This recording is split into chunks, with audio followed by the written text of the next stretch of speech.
This is the Media Matters Minute. I'm Salvatore Calalori. On the O'Reilly Factor, Bill O'Reilly interviewed Girl Scouts spokeswoman Kelly Parisi to discuss whether the organization had begun, quote, leaning left for hiring a former spokesman for the organization that O'Reilly claimed was a member of, quote, a controversial punk band with homosexual overtones. When I saw that you guys paid a guy in a punk band with homosexual overtones, I'm going, is that a good choice for the Girl Scouts? You then have to understand the flack. When conservative Americans see a spokesperson for the Girl Scouts who's a member or was a member of a punk rock band with homosexual overtones, they're going, what the deuce is going on? Surely you understand that.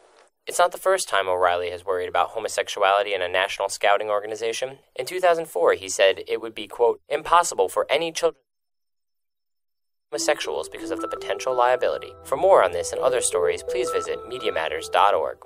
Will gay marriage soon become a constitutional right? I'm Kathleen Turner. The voice you are about to hear is that of ACLU attorney Bill Newman. In June 2013, the Supreme Court, by a vote of 5-4, struck down as unconstitutional the Federal Defense of Marriage Act, which defined marriage as between one man and one woman only. But that case, United States versus Windsor, did not reach the question whether states could continue to outlaw same-sex marriage. Remember, the DOMA case was only about an intentionally discriminatory federal law. The issue, whether the constitutional guarantee of equal protection trumps a state's prerogative to define marriage however it wants, was left to another day, another case. And now, cases presenting that issue are speeding their way to the Supreme Court. Federal courts in Virginia, Oklahoma, and Utah have struck down their respective states' gay marriage bans, although those decisions have been stayed until the appeals are exhausted. 18 states in the District of Columbia now embrace gay marriage. The younger generations generally believe that discrimination against gay marriage is mean and stupid. Justice Scalia, in his dissent in last year's DOMA decision, lambasted the majority for making clear how and why states' prohibition on gay marriage could not withstand constitutional equal protection scrutiny. Hopefully, on that part of his decision, Justice Scalia was right.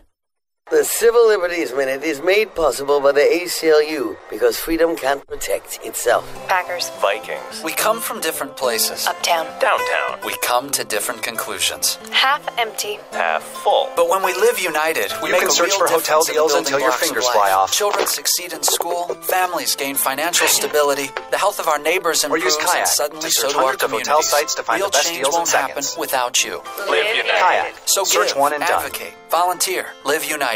Sign up today at liveunited.org. Brought to you by United Way and the Ad Council.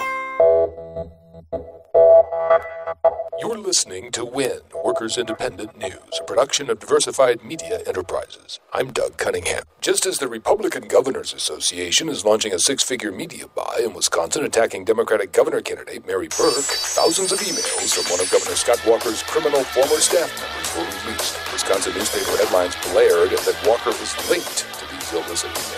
Illicit because the private email system was used for Walker's staff to illegally do campaign-related work while on the public payroll while he was county executive in Milwaukee. These emails come from the first John Doe criminal investigation into Walker's former staff. There's also a second John Doe underway focused on Walker's gubernatorial campaign and right-wing groups that backed him when he faced recall. One released email sent on the private system allegedly used by Walker's staff to do campaign work on the public dime was from a paralegal in a law firm often used by the GOP in Wisconsin. It forwarded a joke showing 4 dogs who were set to get public assistance because they are, quote, mixed in color, unemployed, lazy, can't speak English, and have no freaking clue who their daddies are, end quote. A former Walker staffer replied, "That is hilarious, and so true." The Teamsters Union helped Baltimore bus drivers working for Durham School Services win $1.25 million in a wage settlement from the company. The settlement means 366 drivers will get back wages dating to 2010. In 2012, Durham School Services paid $7 million to settle a statewide class action lawsuit over unpaid wages in California.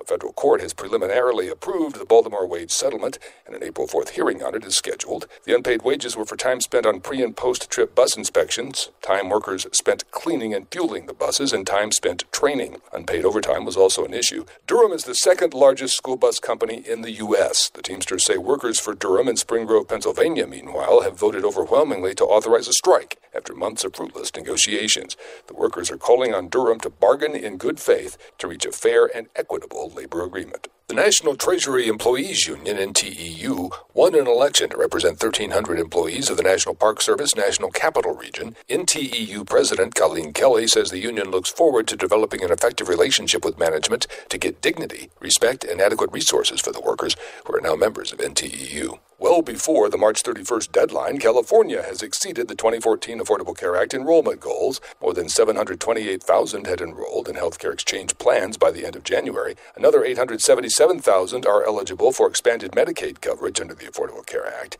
According to the U.S. Department of Health and Human Services, total enrollment in the Affordable Care Act health plan exchanges was 3.3 million at the end of January. Open enrollment continues until March 31st. In households that make less than 400% of the federal poverty level, subsidies are available to afford these plans. You've been listening to WIN, Workers Independent News. For more information, visit laborradio.org.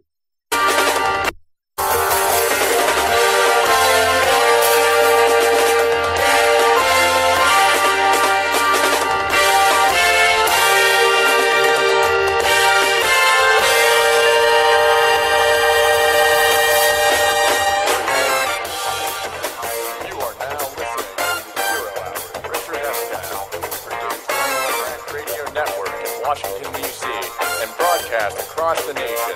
Visit us online at thisisthezerohour.com or at youtube.com/thezerohour. Ladies and gentlemen, Richard Eskow. Guys, we really got to talk about that introduction. I mean, I like it. I always wanted to be Johnny Carson growing up. Anyway, I should introduce myself. I'm Richard Eskow, R.J. Eskow, and this is the Zero Hour, your decoding of the last week's scrambled messages known as the news and current events of the day, your guidepost to sanity and an insane world, your message in a bottle from the other side of a distorted universe, etc., etc., etc. And we're delighted to have you with us. You are among the few, the proud, the Zero Hour listeners, and we look to be multiplying your numbers in the weeks, months, and years to come. We'll be telling you more about that in upcoming episodes. In the meantime, tell your friends. Hit us on social media, do all that stuff. We'll be out there.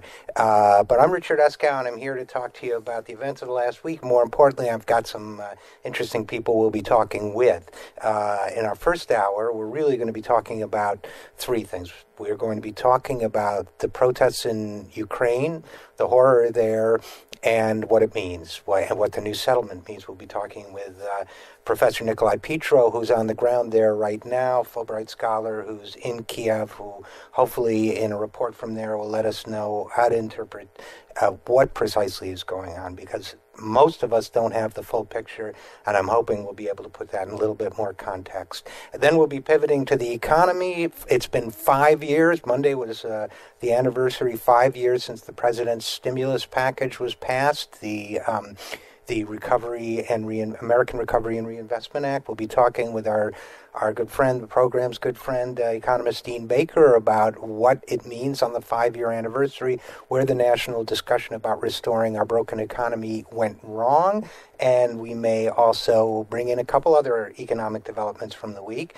But basically, the theme of our conversation with Dean Baker will be, is it too late to shift the conversation in Washington to one of economic sanity? And then we'll go from the broad to the specific, from the general to the individually human. We'll be talking with Sam Riddle from Detroit about the plight of infants in that city, which one doctor described as a public health emergency. Infant mortality statistics in Detroit are worse than they are in Botswana or in Romania or in Panama.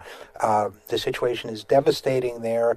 people can't see doctors, both because of a lack of medical coverage, which hopefully Obamacare will at least somewhat improve, but also because they can't get to the doctor, because there's no public transportation, because homes are unsafe, because there's food insecurity. We'll talk about what it means when we allow one of our great American cities, one of the cities that has played a historical role in the development of the United States as an economic and social empire, when we allow it to fall into that kind of decay. One of the questions we need to ask ourselves is, why aren't we paying attention to the children of Detroit? Why aren't we doing more? A couple of more statistics from here. 60% of the children in the city of Detroit live in poverty, more than half.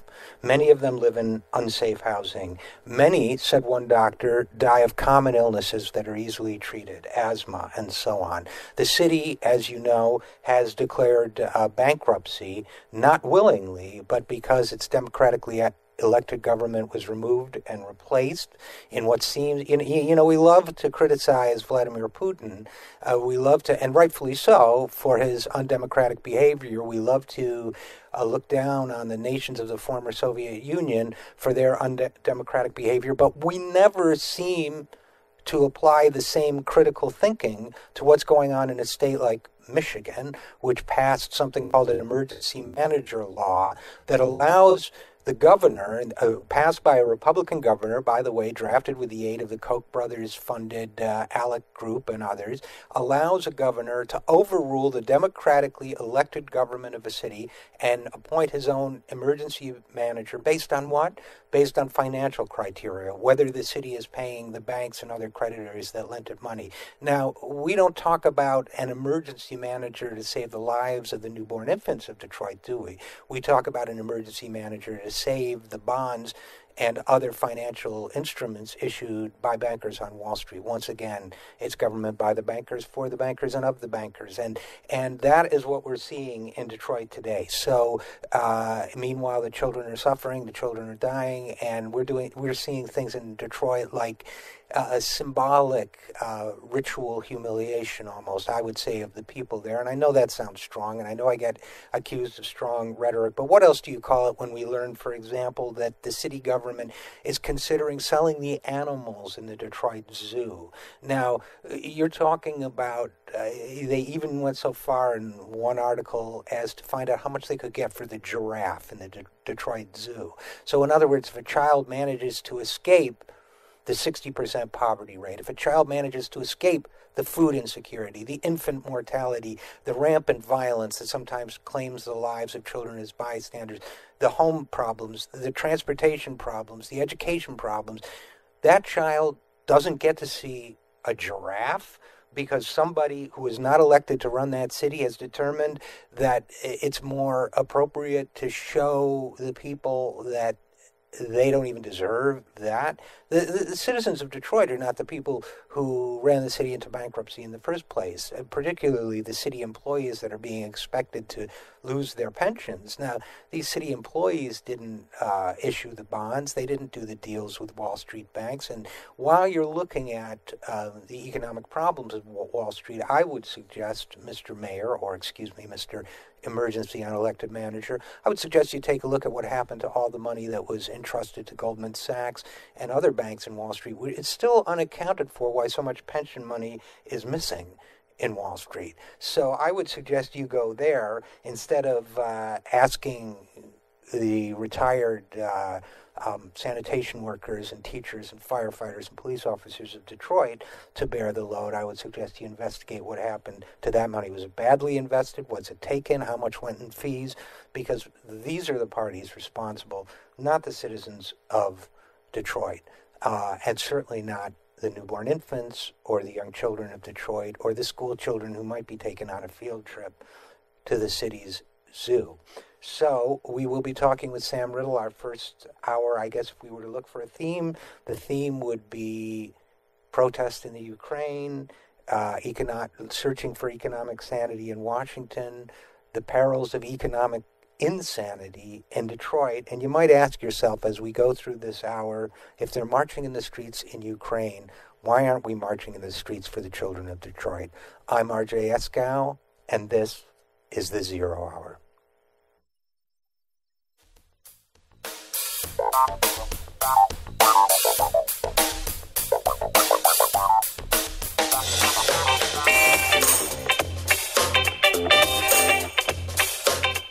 If you're planning to replace your Social Security card simply because you don't have it, you may not need to replace it at all.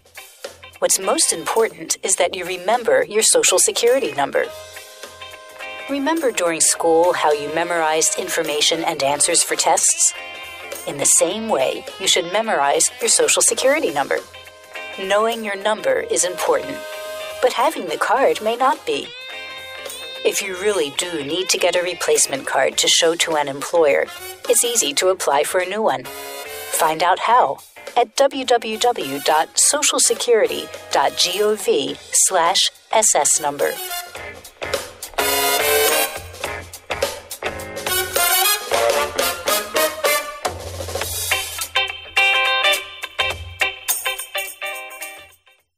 Sergeant Michelle Garcia served meritoriously in Iraq and has the medals to prove it. Soon after leaving the Navy, Lieutenant Chris Scott found a job, a home, and started a family of his own. Corpsman Richard Stokely took the skills he learned in Vietnam and put them to good use as a paramedic. But soon after leaving the military, each of these veterans fell on hard times and faced homelessness. Even after Michelle lost all her savings, even after Chris wasn't able to pay his mortgage, and even after Richard battled alcoholism for years, they each reached out for help when they needed it most. A simple phone call put them in touch with a trained professional from the Department of Veterans Affairs. That call got Michelle a place to stay until she could afford one of her own, put Chris in touch with employment assistance, and found Richard a substance abuse program. These veterans are success stories not only for how they were able to help others while serving their country, but for how they were able to let others help them. If you know of or are a veteran in need, make the call. Hey there, Matthew Filipovich here, host of the creatively titled Matthew Filipovich Show, which, by the way, you can hear every single Saturday from 8 a.m. to 10 a.m. right here on 1480 a.m. We Act Radio. Now, I'm going to be honest with you people, I'm not the smartest guy in the world, but I like talking to smart people who are smarter than me, some of the smartest, funniest, most badass progressives out there. People like Glenn Greenwald, Naomi Klein, Jane Cougar of the Young Turks, Jamie Kilstein, Allison Kilkenny, Alan Grayson, Jeremy Scahill, Jim Hightower, and more. That's right, I said more. Don't believe me? Well, tune in to the Matthew Filipovich Show every single Saturday from 8 a.m. to 10 a.m. for some of the best in liberal talk, news, comedy, and interviews right here on 1480 AM We Act Radio. Friends, David Schuster here, and all of us at We Act Radio are so proud of our neighbors here in Southeast D.C., especially one of our partners, the Ark. The Ark is at 1901 Mississippi Avenue Southeast. It's the home to some of Washington's best, including the Washington Ballet, the Levine School of Music, Boys and Girls Club, and the Children's Health Project. All provide a number of programs and services within the very same facility. The Ark is also home to the Ark Theater, the only theater east of the river, which hosts a variety of dance, music, and theatrical shows each year. Almost everything you could want is at the Ark, so stop by and see them. The Ark, 1901 Mississippi Avenue in Southeast. For more information, visit the Ark's website, www.thearkdc.org, or call 202-889-5901. The Ark, part of Southeast D.C.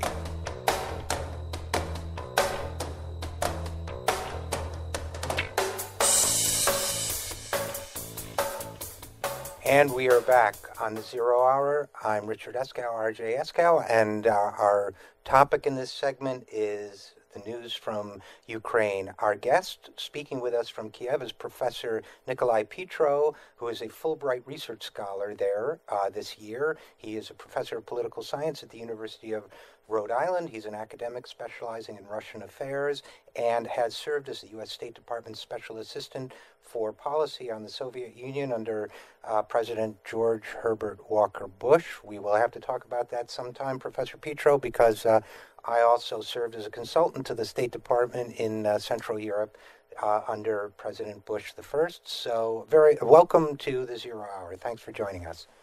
Hi. So listen, you're over there now, and I think we need to do a lot of decoding of what's going on for our audience, because there's so many players here. I think people all of us tend to see these things as a black and white drama between two opposing forces. In this case, we're told, that there are the totalitarians represented by Putin and his allies in Ukraine, and then there are the freedom movement represented by demonstrators in the street and so on. Now we have an agreement, but reality is a little more complicated than that. So can you maybe start off by telling us what we're seeing in terms of the opposition in the street, political opposition? What's going on over there? Both sides have groups that are have a complex composition. The government itself has people who have a variety of views about how to proceed. On the other side, there is clearly two different, maybe three different constituencies. One is what I call the political opposition, the parliamentary opposition. They're the people who signed the agreement with the government today about having a process for new elections and constitutional reform. A second group are the simply people who support change on the Maidan being the Independence Square in Kiev. And they basically just want to have a better life and some more, less corruption in government and a higher quality of life. And then there's a third group who have been very active in events since last January, who I would call extreme nationalists, who have an agenda which is not just constitutional reform and a new government, but a remaking all of Ukrainian society to be more authentically Ukrainian. Now, when I hear that kind of terminology, particularly in that part of the world, a certain overtone, highly negative overtone, fairly or unfairly, comes to mind of whether it's a fascism or hostility, xenophobia, and that sort of thing. Is that an element of this movement that we're not hearing much about here in this country? On December 13th, 2012, the European Parliament passed a resolution, specifically a resolution citing their concern about the fact that parties that is now entered Parliament has views that the EU considered xenophobic, racist, and against minorities. Since then, because of the unrest that has occurred, several groups that have even more radical views about the need to accomplish a thoroughgoing reform and cleansing of Ukrainian society have come to the fore. They are not as numerous as the entire number of people on the Maidan. They're not the majority, but they have a strategy and they have a clear sense of purpose, and so their weight in the organization exceeds their numbers. So an analog might be, for listeners who are familiar, for example, with the Occupy movement.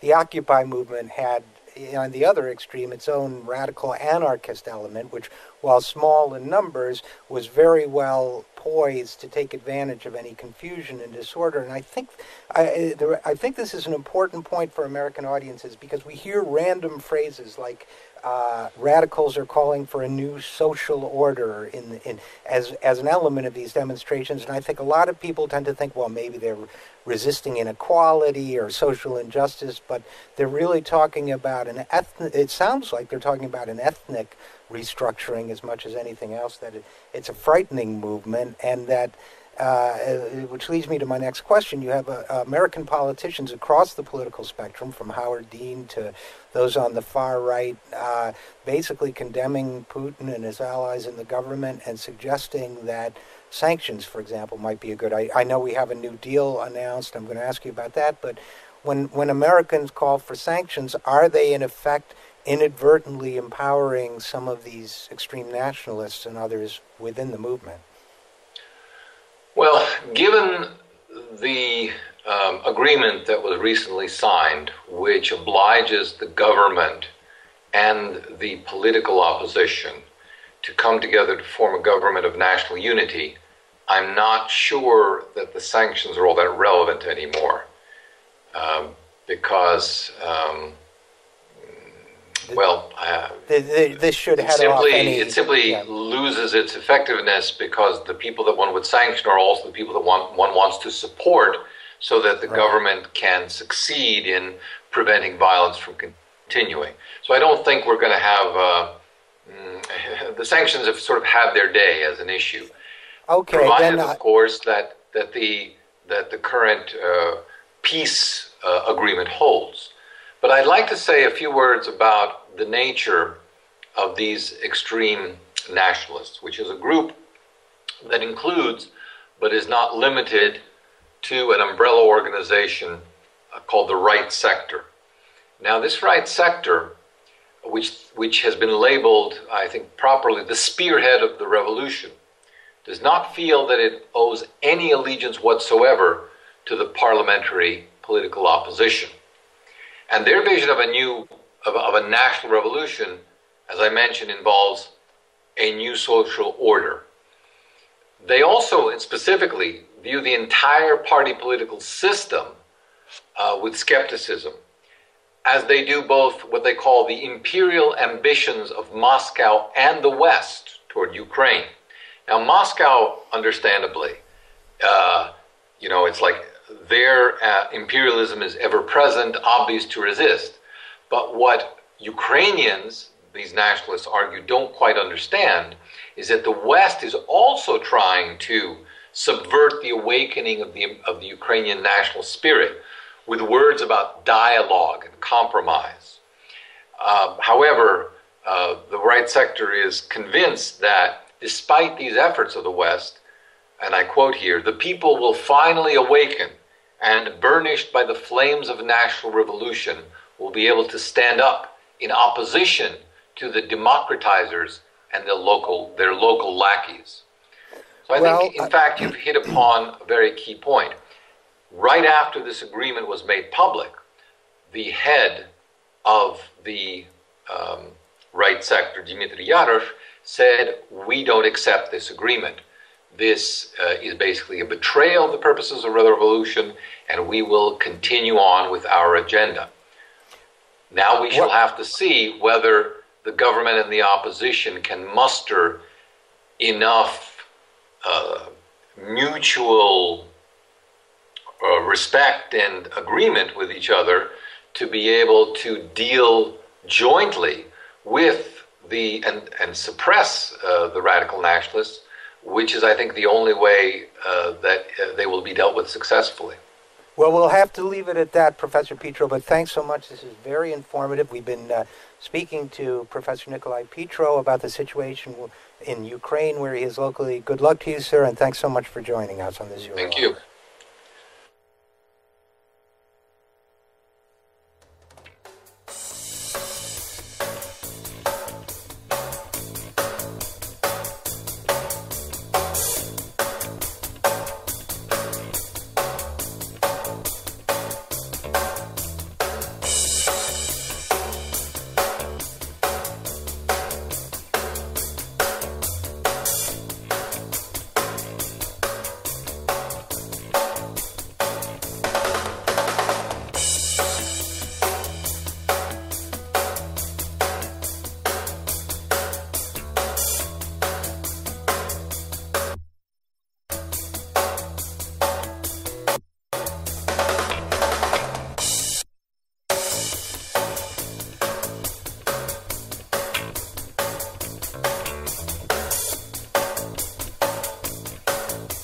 listening to Take Action News on We Act Radio, produced at the studios of WPWC 1480 AM in Washington, D.C., your nation's capital. I had a sore in my mouth that just wouldn't go away.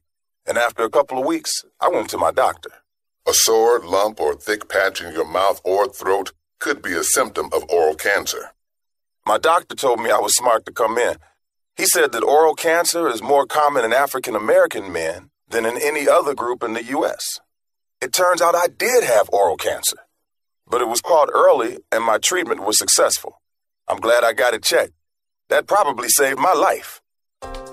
If you're an African American man, you need to know about oral cancer. Visit a doctor or dentist if you see changes in your mouth that don't go away after 2 weeks. It's important to get an oral cancer exam, because if you do have cancer, the earlier it's caught, the better. A message from the U.S. Department of Health and Human Services, National Institutes of Health.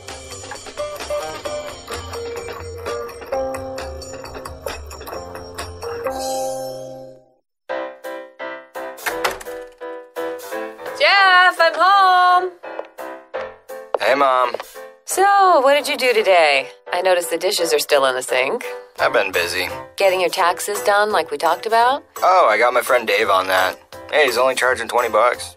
Not Dave from your high school class who graduated 3 years late. Yeah, he's good with numbers. Won our fantasy football league last year. Jeff, I can't believe you would actually take your... Kidding, Mom. I took all my paperwork over to that preparer just like you recommended. Using a paid tax preparer this year? Visit irs.gov for some do's and don'ts. Like look for a preparer who has a preparer tax ID number and signs your return. Check out their qualifications and review your tax return before you sign it. Oh, Jeff, why do you do this to me? Mom, you're just so easy. irs.gov. It's the best tax tip of all. You know, this used to be a good neighborhood. Now it's a mess. You got all these polyps running around. Stick it in the devil.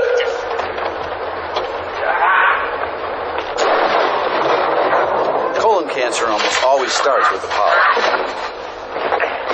Get the polyp early and stop colon cancer before it even starts. Where do you think you were running to, huh? I didn't even see you guys there. Oh. Get the test, get the polyp. I want to talk to my lawyer! Get the cure. I got a phone call! CD is for everybody, not just for the few. Anyone can share VD with someone nice as you. If you're curious or confused, get information or a pamphlet at most pharmacies or a health clinic.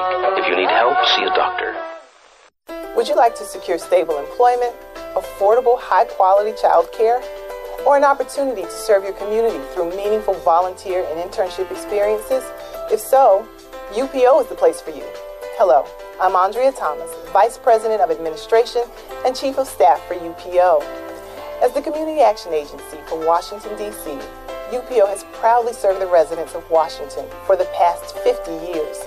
Annually, we impact the lives of nearly 100,000 Washingtonians, 100,000 people advancing their education, securing employment, maintaining housing stability, and investing in their communities through volunteerism. Our vision is a Washington of thriving communities and self-sufficient residents. To learn more about our services and how you can partner with us or donate, visit us at www.upo.org. UPO, where we are uniting people with opportunity.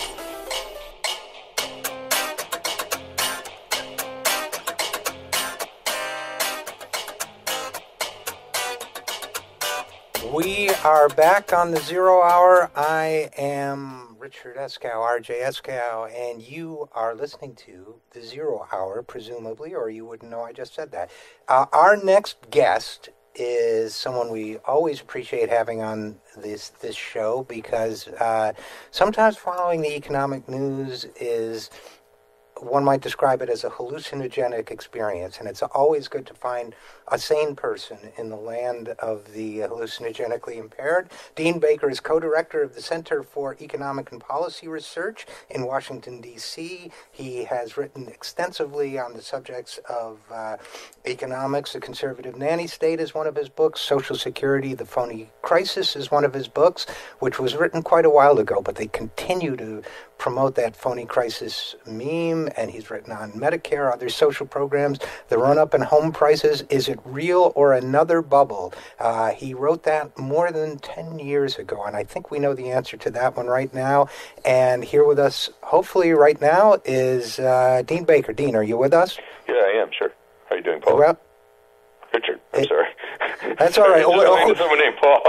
Oh, yeah. Do you think you're on another show? Or I just said you were a sane guy, and here you are calling me by strange names. But it's good to have you anyway. Whoever you think I am. And listen, you get a lot of latitude when you're an economist in this world right now, too. Anyway, listen, I wanted to talk to you most of all. I mean, we might divert a little bit with the news about the president's budget, but primarily I wanted to talk to you about the 5th anniversary of the stimulus and the fact that we are still in a situation where we have Republicans arguing that the stimulus, for example, caused the recession. We still, of course, have a horrendous economic picture when it comes to employment and other factors. So how did the debate get so muddied? What went wrong 5 years ago, and what, if anything, can be done about it now? Well, I think the basic story was the stimulus worked pretty much as it was designed. The problem was it was designed for a much smaller problem. And you can go back and see this. I mean, it's one of these things like you get these big arguments, you just go, they wrote it down at the time. I mean, it's the Obama administration. There was a paper that was put out by Christine Romer, who was the chief economist, and my friend Jared Bernstein, who was the chief economist working for under Vice President Biden at the time. And they said, here's the downturn we're expecting, here's the stimulus, and this should be adequate to get us back on a path to full employment. And they project to create between 3 and 4 million jobs. They didn't get everything they asked for, so given what they got relative to what they asked for, the expectation was to create around 2 to 3 million jobs, which there have been a number of assessments by the Congressional Budget Office, other independent analysts, and they say created around 2 to 3 million jobs. Problem was we needed between 10 and 12 million. There was a much deeper hole, and it's easy to see. They underestimated the severity of the problem, which you could not have, criticize them for. I mean, it's their job to get that right. But the point was they didn't recognize the severity of the problem. It wasn't that the stimulus didn't do what they expected it to do. It's just they didn't realize how much needed to be done. Well, the analogy that I use, and this may be imperfect, but the analogy that I use sometimes is if I go to the doctor, I'm just getting over a sinus infection. If the doctor says to me, you need 7 days of antibiotics, now I may need 10. But if I only take 4, and I don't get better, the problem is not that antibiotics don't work. The problem is I didn't take enough of them. Is that more or less what we're seeing here? Yeah, and again, all this can be documented. It's all on the record. This is what they were saying at the time, so it's not a question of 20/20 hindsight. Now, again, I'm plenty critical of the Obama administration because I think they really dropped the ball. One of the things that President Obama did shortly after passing the stimulus was he said, okay, he started talking about green shoots of recovery, and then he said, now we have to pivot to focus on deficit reduction. And, I know a lot of people in the administration, and, some of them are my friends, and, they're going, well, we couldn't have gotten more. And, I can't answer that question. Suppose President Obama said, look, we need $1.5 trillion. Apparently that's what Christy Romer was suggesting at the time, his chief economist.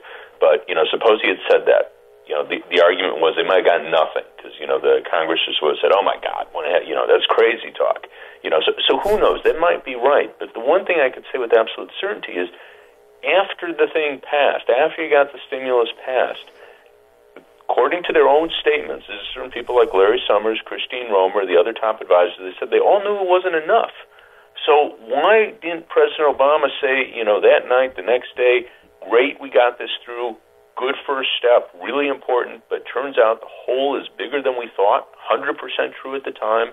He's still at 70% approval rating, so most people would probably believe him. Hole's bigger than we thought. We're likely going to need more.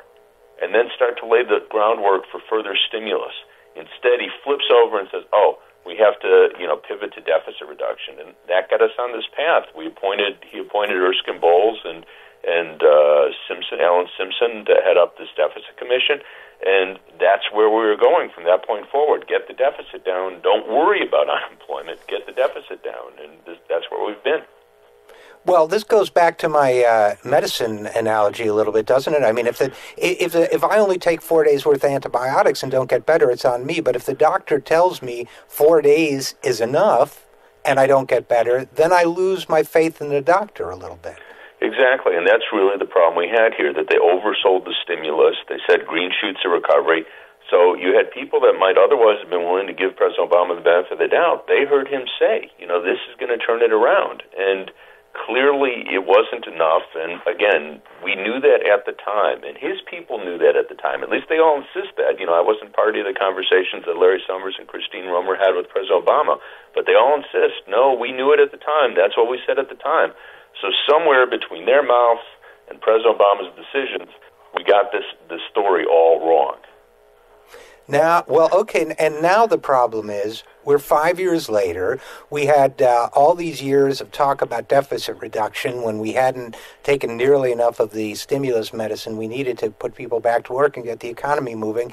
Now it's 2014. We hear that this week we heard that the president will drop the chain CPI Social Security cut from his budget, that there's been talk, obviously it's all just informal because we haven't seen the budget yet, but that this is not an austerity budget, which I suppose is a move. At least they're not moving in the wrong direction in the rhetoric anymore, if that's true. But what really would we need to see now that we have 5 years of prolonged unemployment and underemployment and wage stagnation? Well, the basic story is we still need the same sorts of things we needed back in 2009. We need demand coming from the government. And just so this doesn't sound strange to people, because I've obviously talked about this a lot of times, and people are thinking like, oh, I'm just in love with the government. I want the government to replace the private sector. The whole point was there was a big gap in demand created in the private sector because of the collapse of the housing bubble. So we lost somewhere in the order of $1.2 trillion in annual demand. This was construction demand because we've been building houses like crazy. Suddenly that stops, goes through the floor. Consumption demand, people have been spending based on all this equity, $8 trillion in housing bubble-generated equity. That disappears, the spending disappears with it. That's what we had to replace, and the private sector wasn't going to do that. We could like the private sector all we want. We could say job creators are wonderful. They are. That's great. But that's not going to. They're not going to go out and invest and start hiring people just because we like them. And that was why we needed the government spending to come in, and that's why we still do today, because that demand still has not been replaced. Well, this gets to another question, and it may be too complex to get into here, but I can't resist asking it, which is, and I won't get into multiplier effects and all that, but somehow there's the idea that private sector jobs are more precious to the economy than public sector jobs. We even hear it in the president's rhetoric. The constant measurement that we hear is private sector job growth, private sector statistics. But why is it, for the terms of economic health, the health of everybody in this country, why is it better when the employee of a private corporation goes out and buys a new car and groceries and whatever else, builds a new patio? Why is that better than when, let's say, a teacher or a firefighter does the same thing? Don't they both have the same, at least at a minimum, the same positive impact for the economy? Am I being simple-minded? Well, there are two issues to look at. One is in terms of generating demand, and there, the demand doesn't care. You and I, when we go to the store, we're dollars. That's what we look like to the store. They don't care that, you work for the public sector. They don't care. We're dollars. So that's, at that level, this is just, we're dollars. If the money's spent by a public sector worker, private sector worker, it's the exact same story. There's a second question. Okay, but what's better, if we're looking at the economy going forward over a long term, what's better? And there, too, there's not a simple answer. We could identify waste in the public sector for sure, but we could identify all sorts of waste in the private sector, too. So, the parties that they're having on Wall Street where they're making sexist jokes about Hillary Clinton and homophobic jokes about Barney Frank. Well, that kind of looks like waste in the private sector, So there's waste in both sectors, but if we're talking about teachers where we're going to have better educated kids who presumably be more productive workers, that doesn't look like waste. If we're having workers who are repairing the infrastructure so that, our cars don't fall into, huge potholes, that doesn't look like waste. So we could find plenty of very productive jobs by any measure in the public sector as we can in the private sector. So to a priori say, one good, other bad, it's just silly. Well, I couldn't put it better myself, and I have to say, even after kind of laboring in this field for many years, there are times when I'm tempted to, I feel sympathetic to FDR, who supposedly said at one point, what the hell, it's all our money, isn't it? And I think there's something to be said for that. Let's just close with this. It says, in 30 seconds or so, your thought on the words, we'll talk more about this later in the show with Nancy Altman, but the word that President Obama is dropping the chain CPI benefit, Social Security benefit cut from his budget. Victory for common sense, or more than, not as, they're making too much of it? Well, what do you think? It's absolutely a victory for common sense. This was a cut. It's a cruel cut. You're talking about a cut in Social Security benefits that averages about 3% for most retirees. For people who live longer, it would be a bigger cut.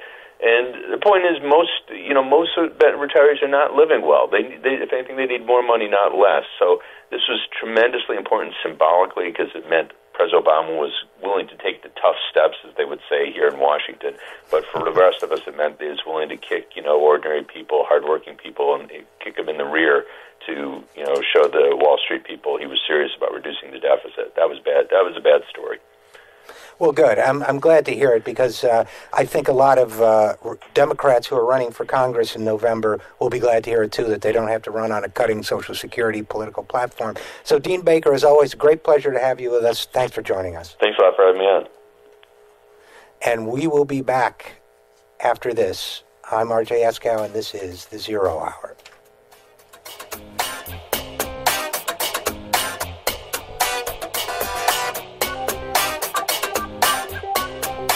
Say you want to go to college. Yay! A Big Ten college. But you don't want to feel like part of the, well, Is there an answer for you? Of course. Indiana University East. Go Red Wolves! Indiana University East. You'll get the quality of a Big Ten education in a small college setting. IU East offers more than 50 fields of study, from accounting to political science, taught by internationally recognized faculty with an average of 18 students per class. So it's not, student number 95A-6273, please report to. It's more like, hey, John, welcome to class. Best of all, you'll graduate with one of the most respected degrees anywhere, a degree from IU. Don't wait. Go to iue.edu. or call 800-959-EAST to arrange a visit to Indiana University East. IU. Focused on you. I had a sore in my mouth that just wouldn't go away. Education beyond high school. A path to opportunity and success for our young people. And the key to building a better life for themselves and ultimately their own children. But for many, all this is only a dream. Because the challenge of paying for education beyond high school seems to put this opportunity out of reach. But there is an organization that can help. Each year we award $80 billion in grants, low-interest loans, and work-study to students in colleges, trade schools, and professional schools. We are Federal Student Aid, part of the U.S. Department of Education. You can learn more by logging on to federalstudentAid.ed.gov. We may be able to help you realize your dreams, so don't get left behind. After all, the most costly education is the one not begun. Federal Student Aid. Start here, go further. Hank Action News is proud to be sponsored by Healthcare for America Now. HCAN is a national coalition of more than 1,000 groups in 50 states, representing 30 million people. HCAN works to promote, defend, implement, and improve the Affordable Care Act at both the state and federal levels. They also try to protect Medicare and Medicaid, increase corporate accountability, and confront forces that seek to take away critical services. HCAN believes in creating jobs, not cutting programs people depend on. HCAN runs comprehensive issue campaigns that mobilize people at the grassroots and define the public debate. HCAN is fighting to protect, implement, and improve the new healthcare law through national and state-based legislative and regulatory campaigns built on grassroots action, public education, communications, policy analysis, and groundbreaking research. HCAN has become a respected voice and national leader on healthcare while continuing to focus on aggressive field activity. Support HCAN, Healthcare for America Now. When you go on a road trip, you're careful. You follow the signs to arrive at the right place. It's the same online. Read the internet signs along the way, or you may be led astray. For example, look for the .gov at the end of the web address. If it isn't .gov, it isn't the real Social Security website. People are often victimized by misleading advertisers who use terms like Social Security or Medicare to trick the public. These companies charge a fee for free Social Security services. These services include changing your name and getting a new Social Security card. There's no need to pay for services Social Security offers for free. Go to www.socialsecurity.gov. And remember, if it isn't .gov, it isn't Social Security.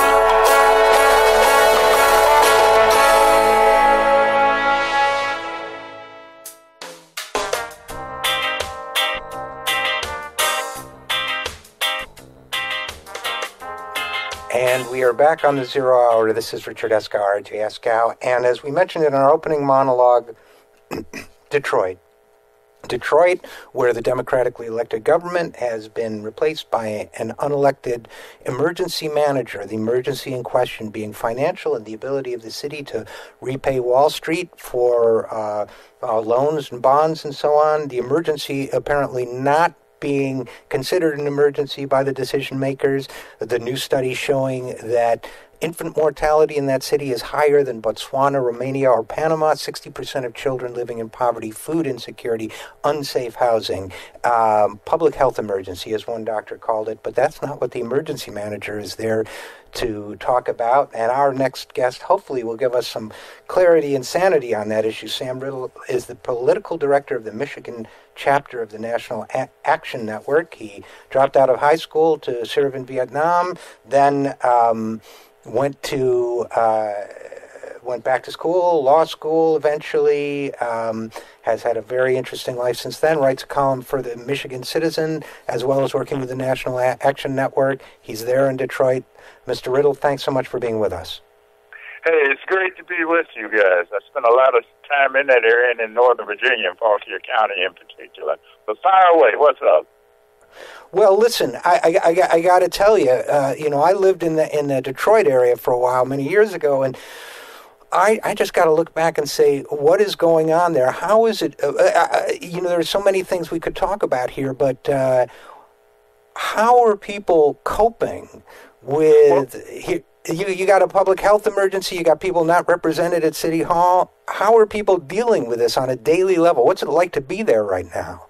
Okay, right now you might say that it's a form of post-traumatic stress syndrome that the community is going through. I mean, this Republican governor, who's jockeying for a position on the national GOP ticket, has done more to disenfranchise black Americans in Detroit than the Ku Klux Klan ever did in the Deep South, with all the lynchings, cross-burnings, and intimidation. With the stroke of the pen, the right to vote in Detroit was done away with as dollars trumped democracy. As one that is a Vietnam-era war veteran, I'm quite frankly aghast at that. But we keep organizing. We keep trying to keep the people informed. But when you look at Detroit, the setting for the new RoboCop movie, because of the violence, there are no simple solutions to the systemic issues, but we must clean up our own act, that is, rebuilding family structure. We've got the black family in Detroit, as it is across America, we've got to be frank about it, is in total disarray. We got to love ourselves enough to do for self, even as we confront the evil-doing hypocrites who are pushing drone democracy. You know, when I look at Detroit today, I see a city that is Detroit is the world headquarters of General Motors. They receive billions upon billions in corporate welfare, while Detroit black unemployment receives 50%. There's something wrong with that picture. And yet Detroit received nothing akin to a bailout. As a matter of fact, Moynihan's benign neglect policy could never have been more apparent than it is in Detroit right now. You cited the real data. Infant mortality in Detroit is at third world level. 60% of the children in Detroit live in poverty. If we were a nation, Detroit would be receiving foreign aid from America. We're getting next to nothing except disenfranchisement. But we also, as a people, have to love ourselves enough to organize and do for self in the community. That is a big challenge that we face. At the same time, America is being exposed, if you will, and I'm being very kind for this, is being exposed as a hypocrite given the state in Detroit right now.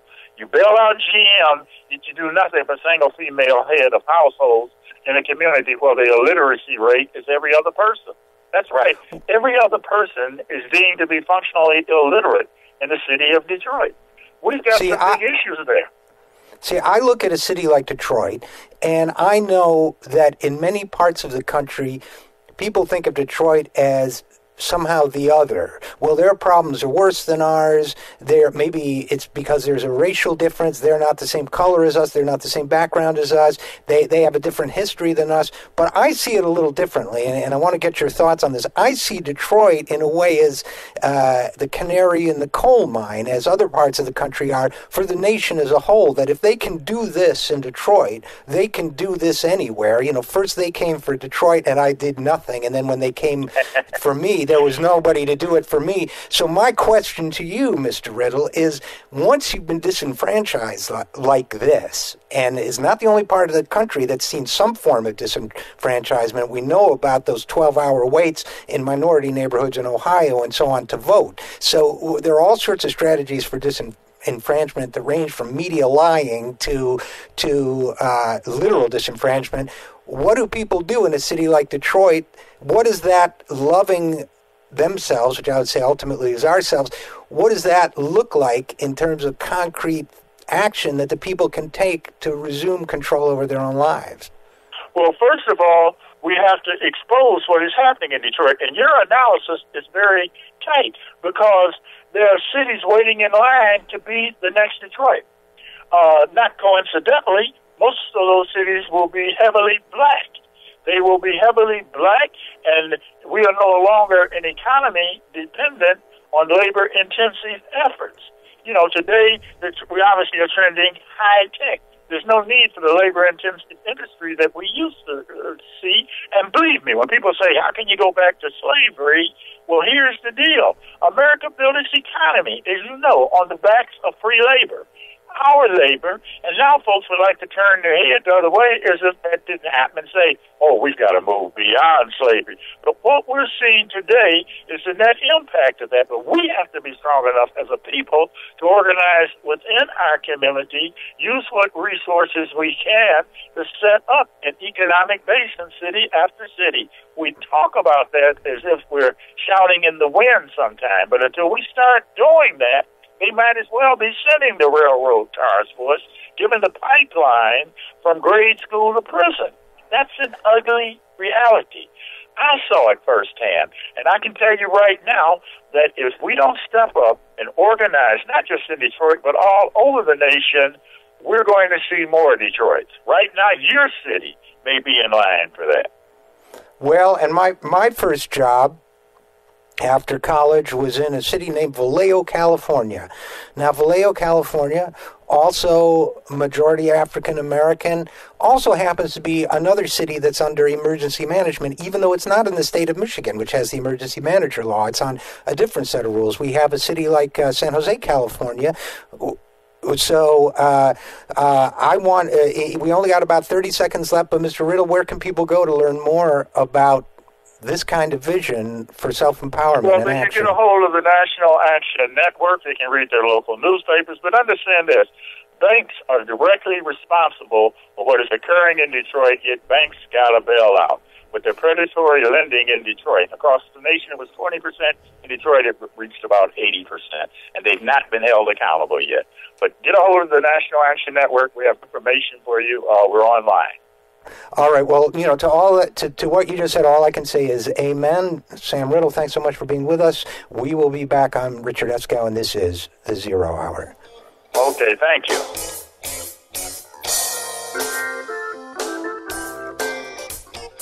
I'm Gary Johnson, former governor of New Mexico. Last year, my state became the 12th state to allow medical use of marijuana by patients who are seriously ill. Some people were surprised that a Republican governor supports medical marijuana, but I'm hardly alone. Groups like the American College of Physicians, American Nurses Association, and American Public Health Association have all acknowledged the medical value of marijuana. New research about medical marijuana is coming out almost every day, showing remarkable potential in all sorts of serious conditions, including cancer, AIDS, and chronic pain. But some in government still want to put politics and ideology ahead of public health. To learn more about medical marijuana and what you can do to help, contact the Marijuana Policy Project at 1-877-JOIN-MPP or visit them on the web at mpp.org. Thanks. You're listening to We Act Radio, WPWC 1480 AM, broadcasting live from Martin Luther King Jr. Avenue in D.C.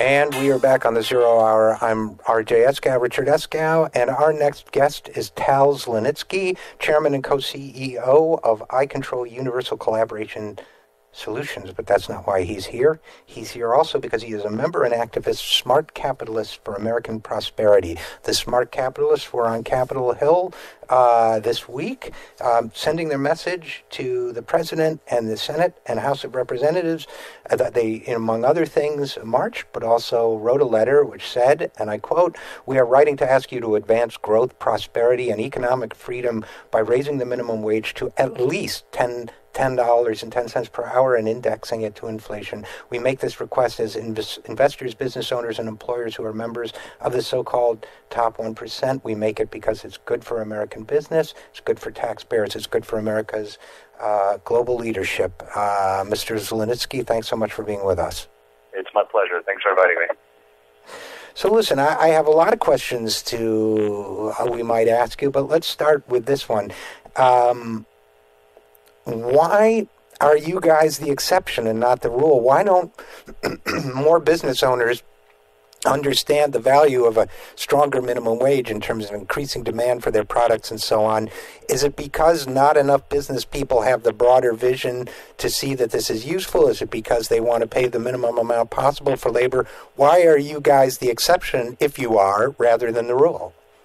Well, I would argue that we're not the exception at all. I actually think that there are a couple of sectors of the economy, specifically food, the fast food industry, and some segments of retail that are taking advantage of some loopholes to pay their workers wages that are, frankly, not living wages and not fair wages representing their productivity. In most sectors of the economy, including the sector that I'm in, which is technology, this is a non-issue. We appreciate and respect the work of of the people that are on our staffs, and they are paid well. So I would argue that most businesses are actually firmly with us, and that's represented in the numbers. If you look at polling of the American people, 3 out of 4 Americans, including more than half of Republicans, are in favor of raising the minimum wage. So I think that would include business owners.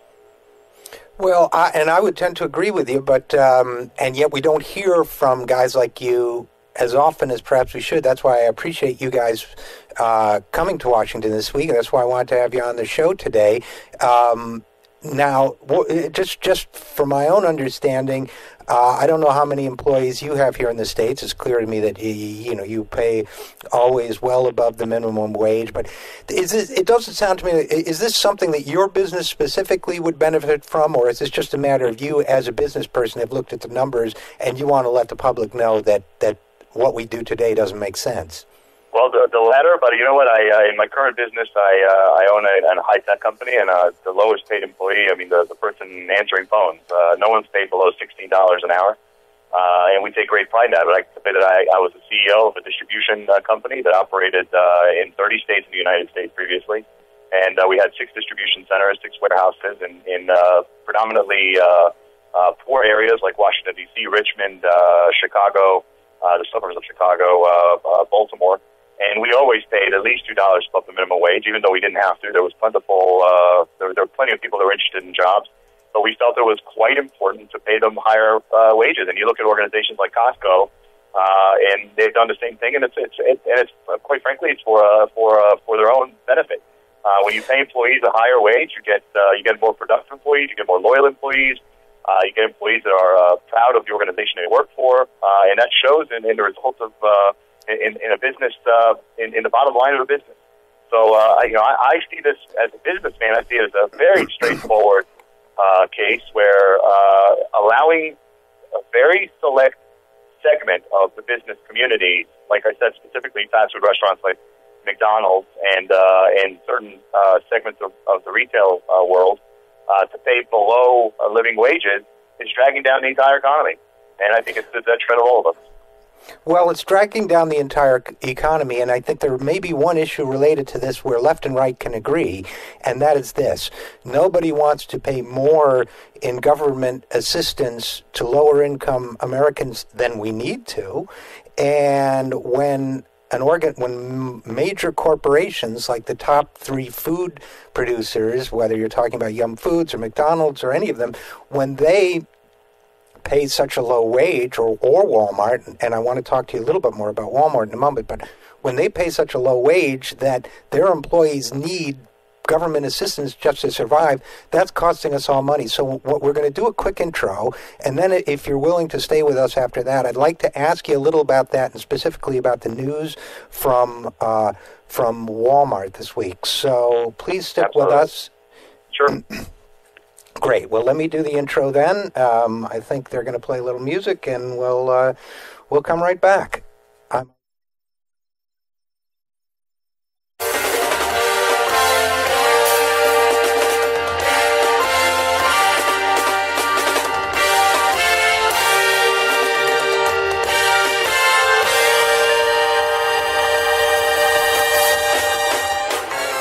You are now listening to The Zero Hour with Richard Eskow, produced by the We Act Radio Network in Washington, D.C., and broadcast across the nation. Visit us online at thisisthezerohour.com or at youtube.com/thezerohour. Ladies and gentlemen, Richard Eskow.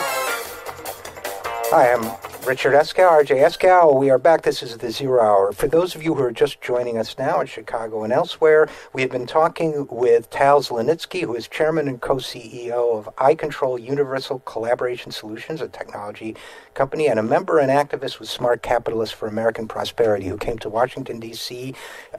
This week to call for a higher minimum wage.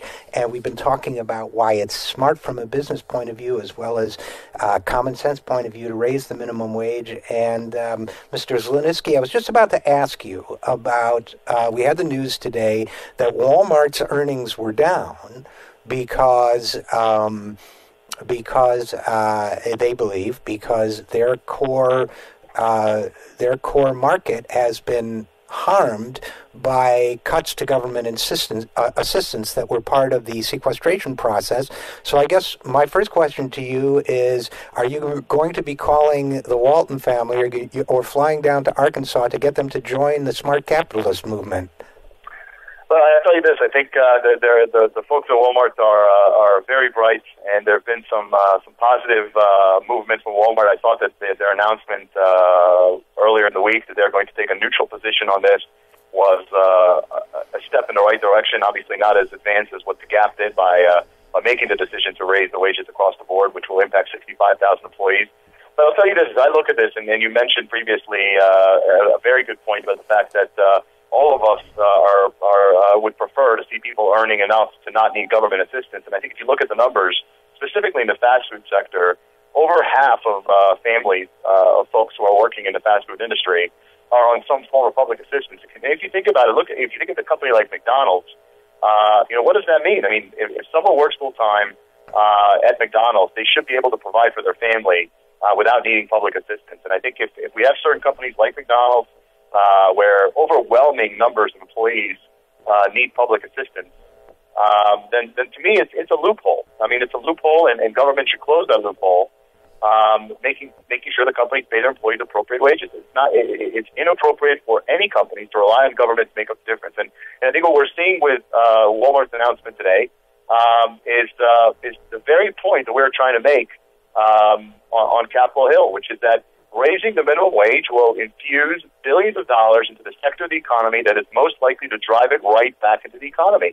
The folks that are going to get a $2 or $3 increase in wage are not folks that are going to be able to, you may have this perspective on whether that's a good thing or not, but they're not going to be able to put that in their savings account. They're going to need to drive that right back into the economy to purchase goods, purchase services, and that's going to generate more jobs and drive more economic prosperity across the board. And it's a very clear-cut economic case.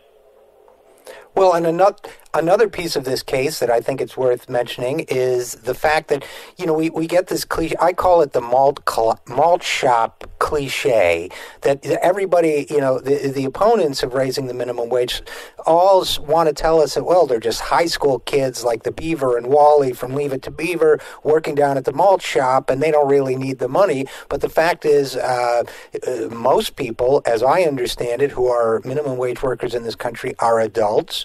And many of them are parents. I believe 7 or 8 million. Maybe you know the statistics better than I do. I actually do. I think, and it's a tremendous point that you're raising. The average age of a minimum wage worker in this country is 35. Just about 9 out of 10 are not teenagers. They're over the age of 20. And more than a quarter, 28%, are parents. More than half are women. These are folks trying to make a living, trying to take care of families, trying to get ahead, trying to drive their way to the middle class, and they don't have the opportunity. When the minimum wage is this low and corporations get away, corporations like McDonald's, and I keep on harping on McDonald's because, quite frankly, they present themselves as an all-American company doing the all-American thing, but they pay millions of Americans wages that drive them into poverty and into public assistance. That's very un-American, and they should be called out on that. What's their slogan? Have it your way, I believe. And they also, as I'm sure you know, became notorious for doing an employee video, giving its employees advice on how to make ends meet. And the first suggestion was to get a second job, which is so, to me, antithetical to the American way of life that says, you can't eat or survive if you don't work 2 jobs, and 1/4 of you have a child at home you want to raise. What happened to family values in this country? Well, for sure. I mean, I think what you end up seeing here is how these different fundamental viewpoints fail to come together in any kind of a logical way. So on the one side, you have the argument about how folks are, some people are living off the dole and not working, when in fact the vast majority of people that are receiving public assistance are in fact working and trying their best to provide for their families. And on the other side, you hear about how we're not parenting our children as well as we can. We're not reading to our children. We're not helping our children achieve. Well, you know what? Something's got to give. And I think if we as a society have made certain determinations that there are certain standards we won't abide by, minimum wage ought to be one of them. I think, I asked myself, I asked this question to some conservative friends, why is it that it is, an absolute given that an organization, that a company must provide heating and air conditioning in their offices to their employees? Well, why not make them wear coats? The fact of the matter is there are certain minimum standards. Why is it that McDonald's provides toilet paper in their bathrooms for the use of their customers, but quite frankly, and, essentially makes it so that their employees need public assistance to buy toilet paper to use in their own homes?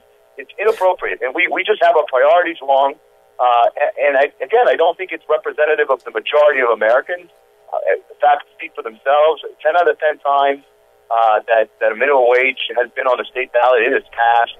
3 out of 4 Americans support it. Most businesses support it.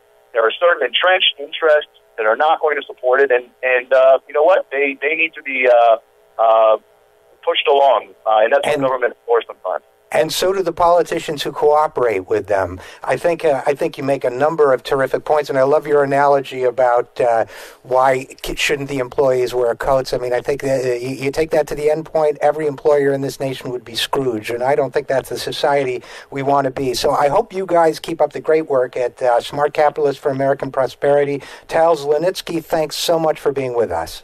It's been my pleasure. Thanks for having me. You bet. I'm RJ Eskow, and we will be back talking about the change CPI, the Social Security cut that didn't happen or hasn't happened yet. I'm RJ Eskow, and this is The Zero Hour.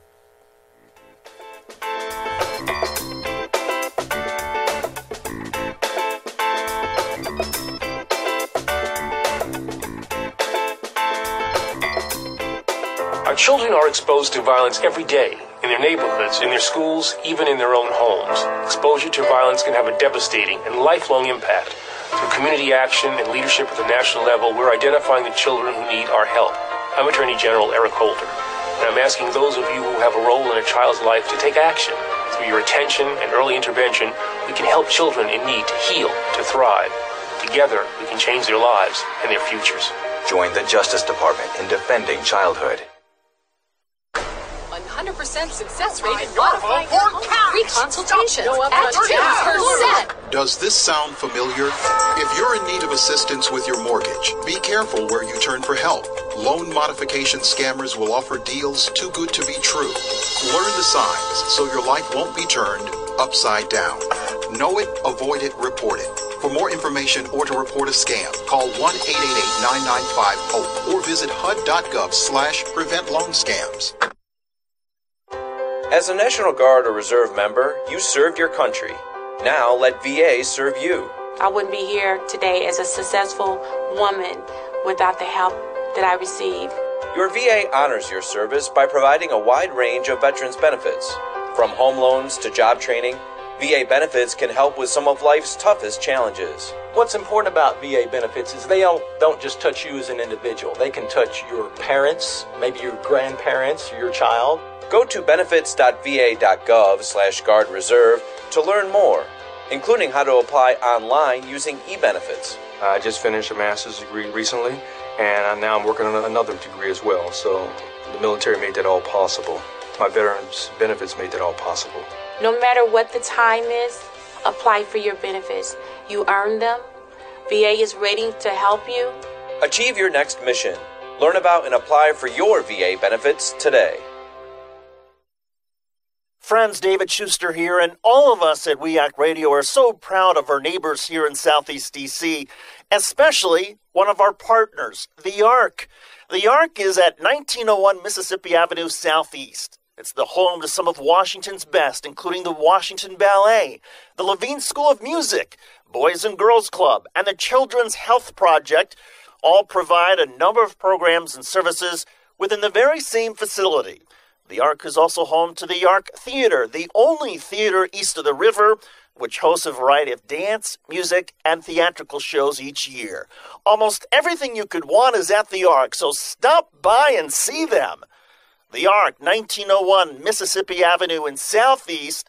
For more information, visit the ARC's website, www.thearcdc.org, or call 202-889-5901. The ARC, part of Southeast D.C. We Act Radio is a very proud partner of the Start at Westminster, a harm reduction, prevention, and awareness initiative sponsored by the Westminster Presbyterian Church right here in D.C. START stands for Syringe Treatment Advocacy Resources Training. These are the core elements of the harm reduction philosophy at START. The goal of this program is to reduce transmissions of HIV, hepatitis, and other bloodborne infectious diseases by empowering those at risk of infection with the tools, resources, and referrals they need to take charge of their health. Over the past year, the Start at Westminster tested over 1,600 people, and they're averaging about 150 tests each month. And of course, with the proper funding, that number could go even higher. For more information on this terrific program, go to www.startatwestminster.org or visit the Westminster Presbyterian Church, 400 I Street Southwest, right here in Washington, D.C.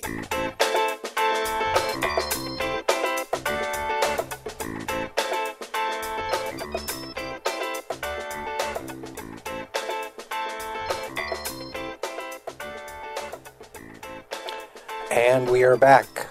This is Richard Eskow, RJ Eskow, and this is the Zero Hour. As we mentioned a little while back with Dean Baker and then in our opening monologue, before that, the president has dropped his chained CPI, Social Security benefit cut, from the upcoming budget. At least that's the word in Washington these days, and we stand by it. And Nancy Altman, our next guest, is going to talk with us about that. Nancy is co-director of Social Security Works. If I went through her whole background, it would take the whole segment. It's so impressive.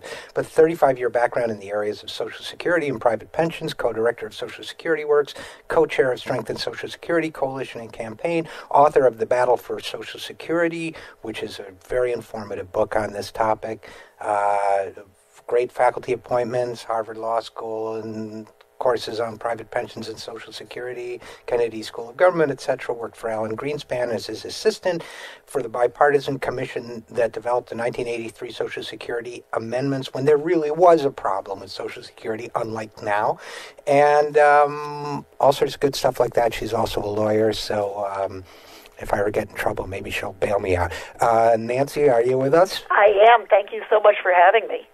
Oh, thanks so much for coming on. Now, Nancy, you and I have, by this time, I feel like we're foxhole buddies in a long war to defend and protect, and now to expand Social Security. So, my question for you, number one question is, did this move surprise you? Did you expect it?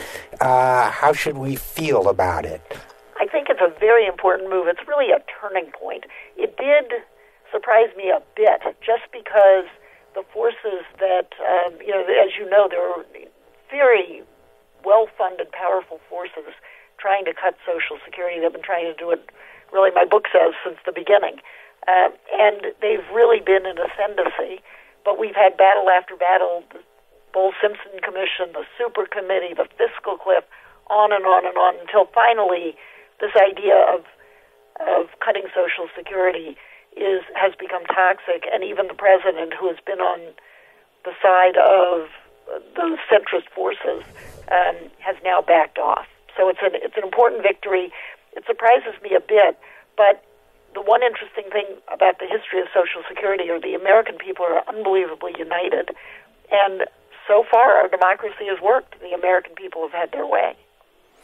You know, one of the surprising things to me when I first started talking about this issue, debating this issue, studying it, and even meeting with very senior administration officials about it, was how many arguments get repeated over and over again that go back to the creation of Social Security in the 1930s, to a journalist named Jack Flynn, or the fact that President Eisenhower, a Republican, had a commission, a private, nonpartisan commission that refuted many of the same arguments we continue to see today, yet they reappear and reappear and reappear, sometimes funded by billionaires and so on, special interests. But, you describe this as a victory, and which suggests that it's the result of certain efforts by certain groups and individuals. And what makes you think this is a victory rather than, let's say, a sudden change of heart by the president? And I should caution, I think you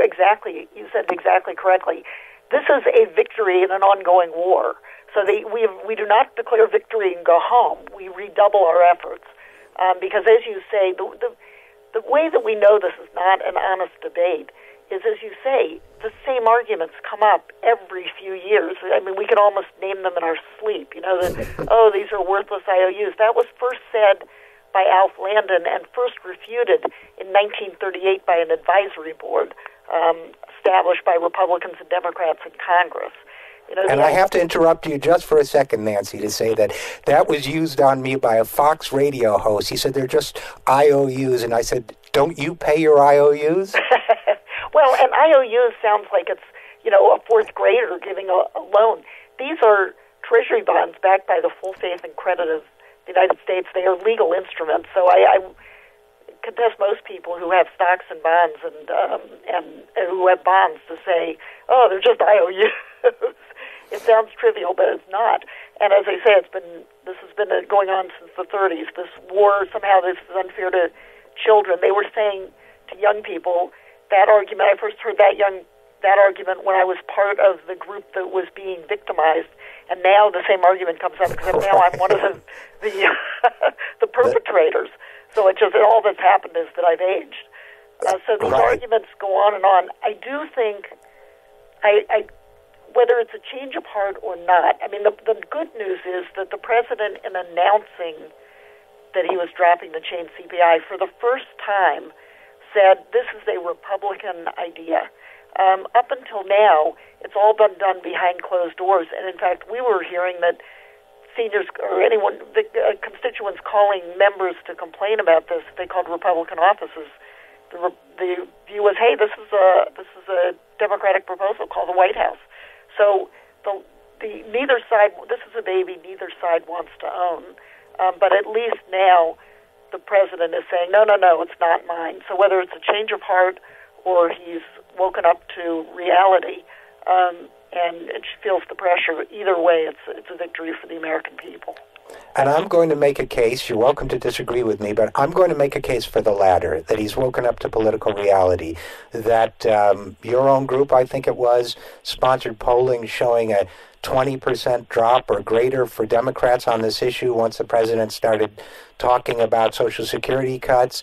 We had organized reaction that prevented him from including these cuts in the 2010 State of the Union message, and then we had all the pushback now and people like Elizabeth Warren signing on to the idea that Senator Tom Harkin and others have put forward of expanding Social Security. So I guess in our final moments, I would ask you, what's next for the struggle besides preventing these zombie ideas that never seem to die from taking hold again? What's next? What about the struggle to expand? What the American people want is expanding Social Security. That is the right policy. We're facing a retirement income crisis, tremendous wealth inequality, squeeze on American families. Expanding Social Security is a solution to all of those issues, and it's what the American people want. This is a matter of politics in the best sense of the word, how we as a nation choose to divide our wealth, as opposed to somehow demographics or mathematics, which the other side is always trying to say, and it's just not right. Their arguments just do not add up. Well, and one of the ways I think they don't add up is we're constantly being told that, but there are so many baby boomers, to which I say, in the words of the old expression, excuse me for living, literally, but there are so many baby boomers about to retire, but what gets left out of that equation is there were so many baby boomers paying into the system, weren't there? I mean, you guys the number of baby boomers in this country is not a surprise since the last one was born in 1964. We've known that number for 50 years. Exactly. So didn't you guys really factor this all in when you were working for the Greenspan Commission in 1983? In fact, the Social Security Administration every year projects out 3/4 of a century, and sure enough, back in 1983 they did, which projected that Social Security would be solvent through 2057, when the youngest baby boomer would be 94. And as you say, there are no new baby boomers have been born since then. The reality is that it's a good, kind of scary soundbite, but the facts are that we are the wealthiest nation in the world. Our benefits are modest compared to our industrialized partners around the world.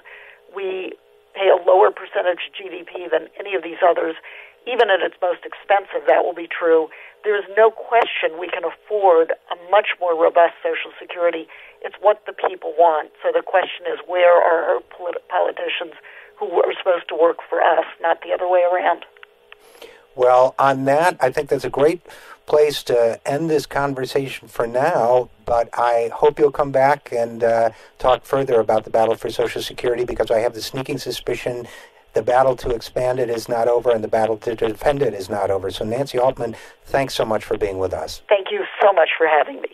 You bet. Now, I just wanted to make a couple quick comments about that conversation before we go out for our break. And number one is this: what kind of country we live in is defined by a number of things. It's defined by how we keep our covenants and agreements. So an IOU is the wrong word.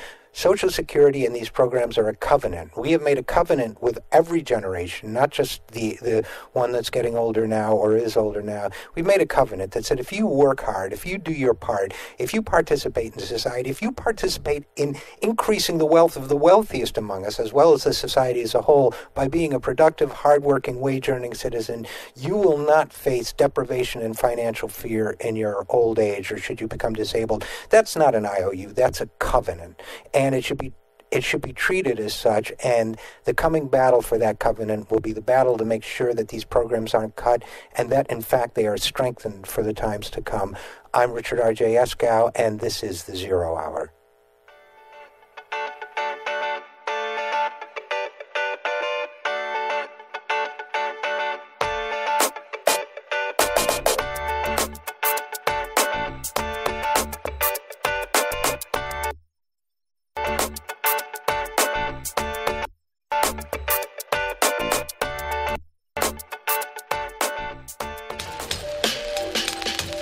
You're listening to We Act Radio, WPWC 1480 AM. Now get out there and do something.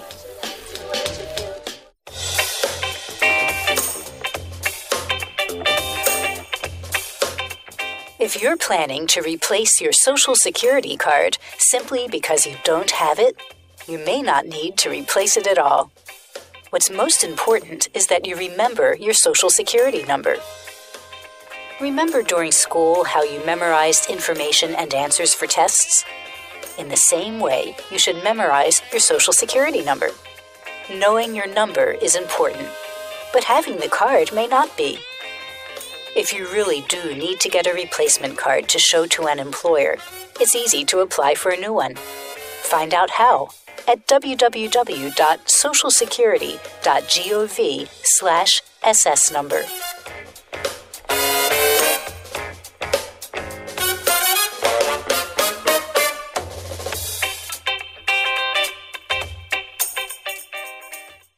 Say you want to go to college. Yay! A Big Ten college. But you don't want to feel like part of the, well, you know. Is there an answer for you? Of course. Indiana University East. Go Red Wolves! Indiana University East. You'll get the quality of a Big Ten education in a small college setting. IU East offers more than 50 fields of study, from accounting to political science, taught by internationally recognized faculty with an average of 18 students per class. So it's not, student number 95A-6273, please report to. It's more like, hey, John, welcome to class. Best of all, you'll graduate with one of the most respected degrees anywhere, a degree from IU. Don't wait. Go to iue.edu. or call 800-959-EAST to arrange a visit to Indiana University East. IU. Focused on you. Hank Action News is proud to be sponsored by Healthcare for America Now. HCAN is a national coalition of more than 1,000 groups in 50 states, representing 30 million people. HCAN works to promote, defend, implement, and improve the Affordable Care Act at both the state and federal levels. They also try to protect Medicare and Medicaid, increase corporate accountability, and confront forces that seek to take away critical services. HCAN believes in creating jobs, not cutting programs people depend on. HCAN runs comprehensive issue campaigns that mobilize people at the grassroots and define the public debate. HCAN is fighting to protect, implement, and improve the new health care law through national and state-based legislative and regulatory campaigns built on grassroots action, public education, communications, policy analysis, and groundbreaking research. HCAN has become a respected voice and national leader on health care while continuing to focus on aggressive field activity. Support HCAN, Healthcare for America Now. Hello, my name is Jim Gray, and I am a judge of the Superior Court in California and a former federal prosecutor in Los Angeles. I would like to talk to you for a moment about marijuana. Did you know that since the federal government first banned marijuana in 1937, usage in this country has actually gone up by about 4,000%?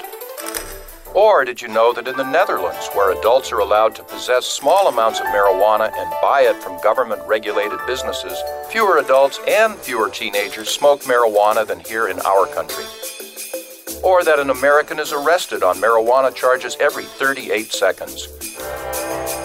If If you are wondering if any of this makes sense, you are not alone.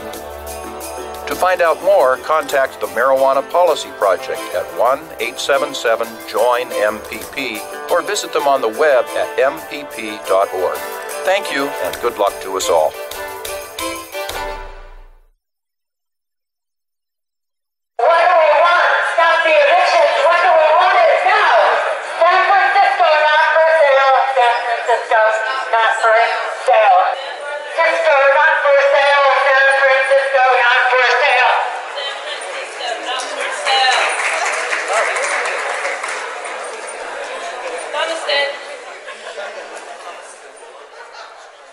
All right, what you're listening to is, wait a minute, I'm getting a little audio feedback or something. Let me work on that. What you're listening to is audio, speaking of audio, from, I think I fixed it. What you're listening to is audio from a demonstration conducted by Heart of the City Collective in San Francisco during Google's presentation called 3 Steps to Build Corporate Mindfulness the Google Way. Now, this presentation, and therefore this demonstration, took place at a conference called Wisdom 2.0.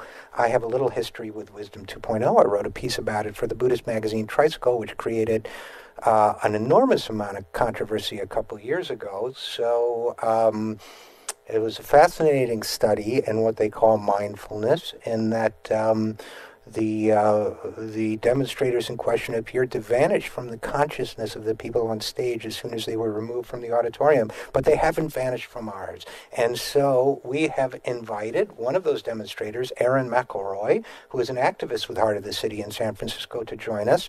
Erin, are you with us?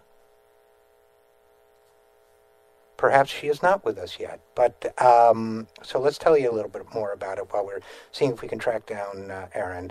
According to Heart of the City, the collective delivered an unexpected public service announcement during this 3 Steps to Building Mindfulness. The segment of the conference was deleted from Wisdom 2.0 live stream archive. Now, what this note doesn't say, but what I've seen from other sources, is that Wisdom 2.0 congratulated itself and Google, its corporate sponsor, for what they thought was their extraordinarily mindful response, because after the demonstrators were removed, the person leading the session said, let's have a moment of conscious awareness of being in the moment. If I could find it, I'd read it for you now, but basically the gist was, let's all be present in this moment when there are feelings of differences of opinion. It was all generalities. There was no mention of what the individual demonstrators were as human beings, what they were objecting to, who they were, what they were talking about. Let's have compassion for everyone, but there was no discussion of the specific issues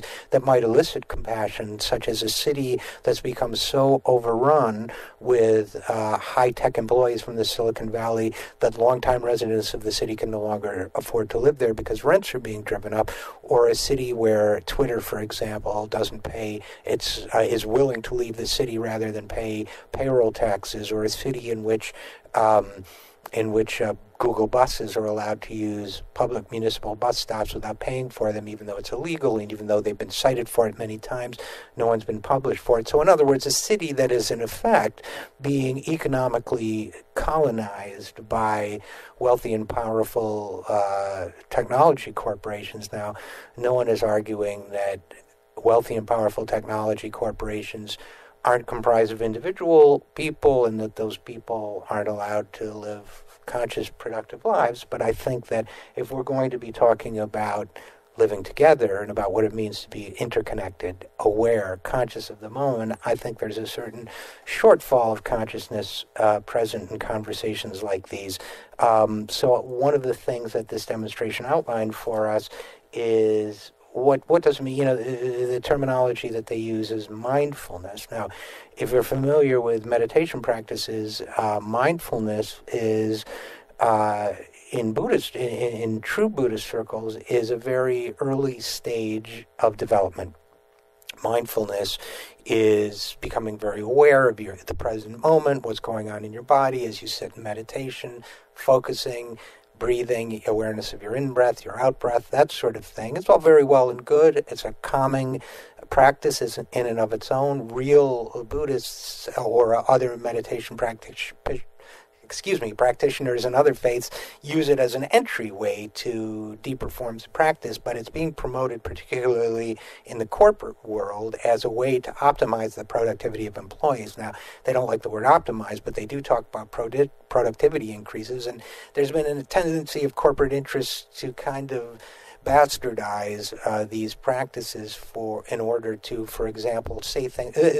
Buddhism is a very ancient and complex and deep spiritual practice, but they'll use some of the language. For example, they'll say one of these executives at Google is extremely powerful and wealthy, but presents himself as a practitioner of world peace, will say, for example, let's learn to accept the moment just as it is, being perfect. Well, now, yes, that is a spiritual practice in Eastern religions, but most Eastern religion practitioners, especially in Buddhism, will tell you you do that while at the same time understanding that you have responsibilities to change and improve, or you can change and improve. When a corporate executive, and Google, they love to say that they're not corporate executives. They give themselves titles like on their business cards like Jolly Good Fellow, or if it's Yahoo, Chief Yahoo or whatever, but they're executives and they're profiting from the corporation.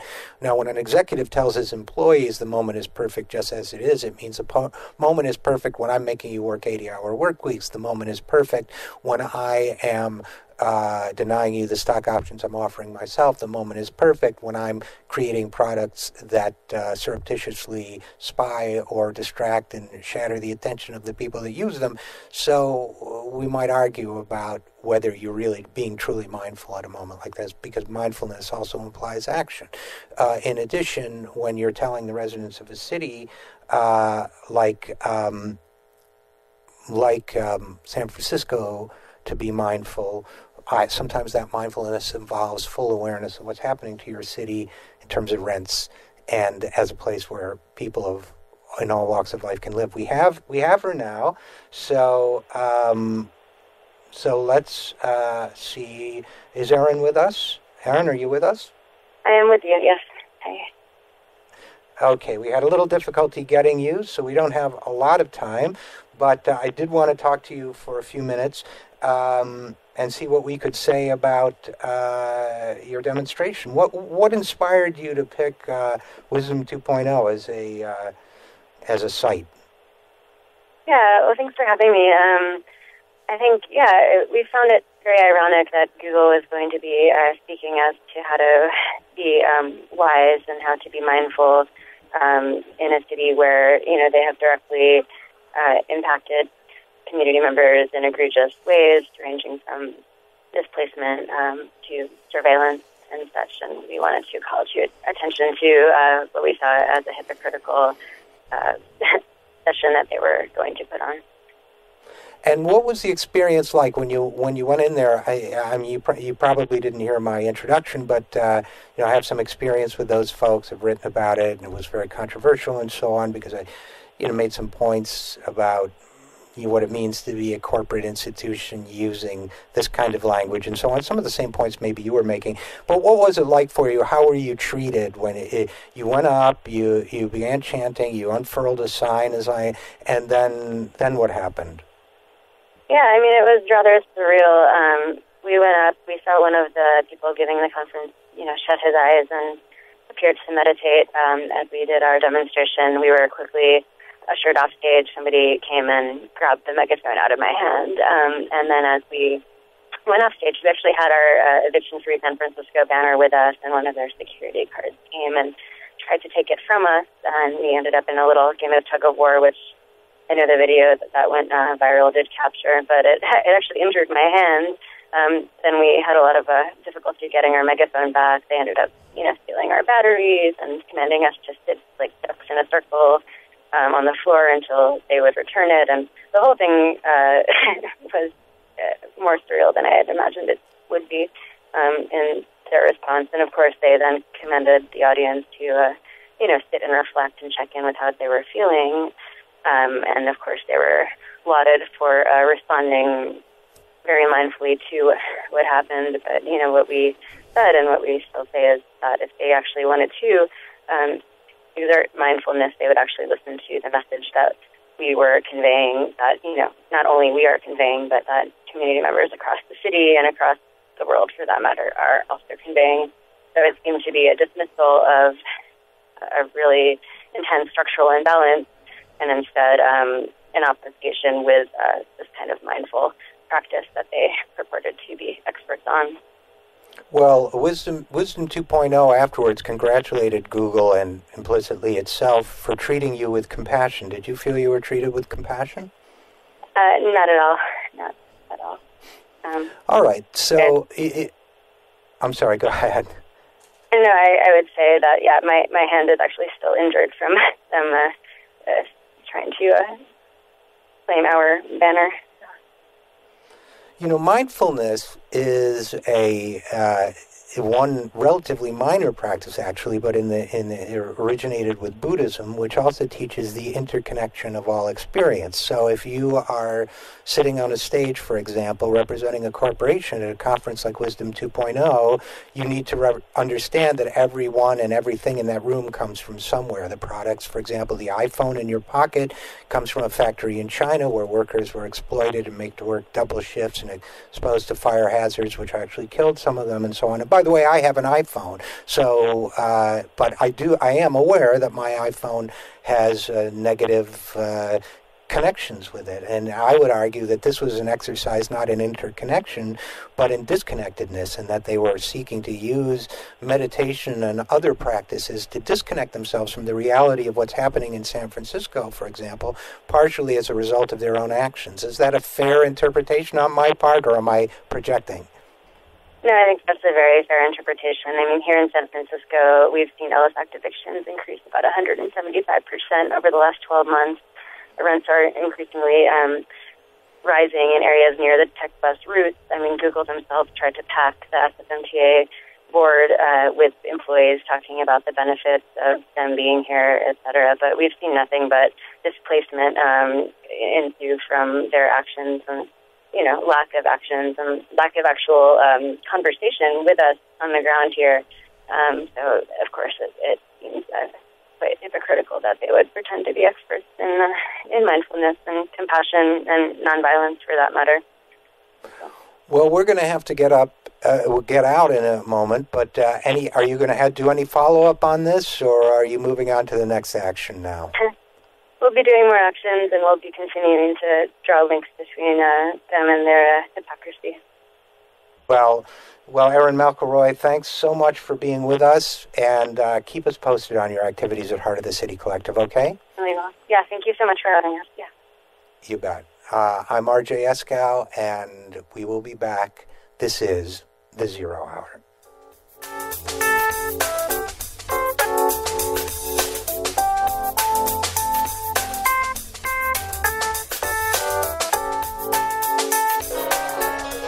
Education beyond high school, a path to opportunity and success for our young people, and the key to building a better life for themselves and ultimately their own children. But for many, all this is only a dream, because the challenge of paying for education beyond high school seems to put this opportunity out of reach. But there is an organization that can help. Each year we award $80 billion in grants, low-interest loans, and work-study to students in colleges, trade schools, and professional schools. We are federal student aid, part of the U.S. Department of Education. You can learn more by logging on to federalstudentAid.ed.gov. We may be able to help you realize your dreams, so don't get left behind. After all, the most costly education is the one not begun. Federal Student Aid. Start here, go further. Jeff, I'm home. Hey, Mom. So, what did you do today? I noticed the dishes are still in the sink. I've been busy. Getting your taxes done like we talked about? Oh, I got my friend Dave on that. Hey, he's only charging $20. Not Dave from your high school class who graduated 3 years late. Yeah, he's good with numbers. Won our fantasy football league last year. Jeff, I can't believe you would actually take your... Kidding, Mom. I took all my paperwork over to that preparer just like you recommended. Using a paid tax preparer this year? Visit irs.gov for some do's and don'ts. Like look for a preparer who has a preparer tax ID number and signs your return. Check out their qualifications and review your tax return before you sign it. Oh, Jeff, why do you do this to me? Mom, you're just so easy. irs.gov. It's the best tax tip of all. Hello everyone, I'm Daniel Marins, and I'm here to talk to you about Take Action News with David Schuster. Every week we talk politics, government, and what you can do to take action. David Schuster talks with today's leading political minds. Valerie, so many people will know your name, know your story because of those dastardly actions by the Bush administration to try to discredit your husband, who called them out for their lies that led up to the Iraq War. And in so going after him, they leaked your name. 10 years since the start of the Iraq War. Has your perspective on any of this changed? Do you still carry around any sort of anger or frustration to the Bush administration? How have you been dealing with it all these years? Until the right is able to come to terms with the reality that we were lied into this war and it was not a good idea and it wasn't to liberate the Iraqi people, they will just continue to live in, la-la land and perpetuate the lies that got us into the war in the first place. Tune in from noon to 3 p.m. every Saturday, right here on We Act Radio. When our daughter Ava was 4, we noticed she didn't talk much. A genetic test revealed that she had hearing loss caused by 2 mutated genes. One she inherited from myself, the other from her dad. If it weren't for the amazing people at U of M, we might have never known the true cause of Ava's hearing loss or how to properly treat it. The University of Michigan C.S. Mott Children's Hospital is one of only a handful of hospitals in the world researching genetic hearing loss in addition to treating it. Our breakthrough research and advanced treatments combined with outstanding care help us change children's lives in extraordinary ways. For the latest and best in pediatric care, call a Mott Patient Advisor at 877-475-MOTT or visit mottchildren.org. She is more talkative now and more social. She loves music now. She's humming to the music, and it's sweet to actually hear her humming. To learn more, call 877-475-MOTT. They not only helped us find answers, they helped Ava find her voice. That's the Michigan difference. I don't know a single student. I'm sorry, I have lots of friends, and I have friends at other schools too. I don't know a single student who says that, they learned something from a high-stakes test and the way that their schools are structured. They should be given the freedom to learn what they want to learn. Open curriculum, well-rounded, arts, music, athletics, humanities. And nurturing that. But I don't understand. I used to stand by reformers, I will admit it. I did. But after seeing the facts and the data and everything and my own lived experiences, I cannot, stand by what you preach if it has to do with high-stakes accountability. This school choice, which sounds great, choice is always, who can argue against that, school choice. But I don't agree with the fact that charter schools and how they push out certain students, and I've seen it happen, don't tell me it hasn't happened. My own brother with special needs was rejected from a charter school. Okay?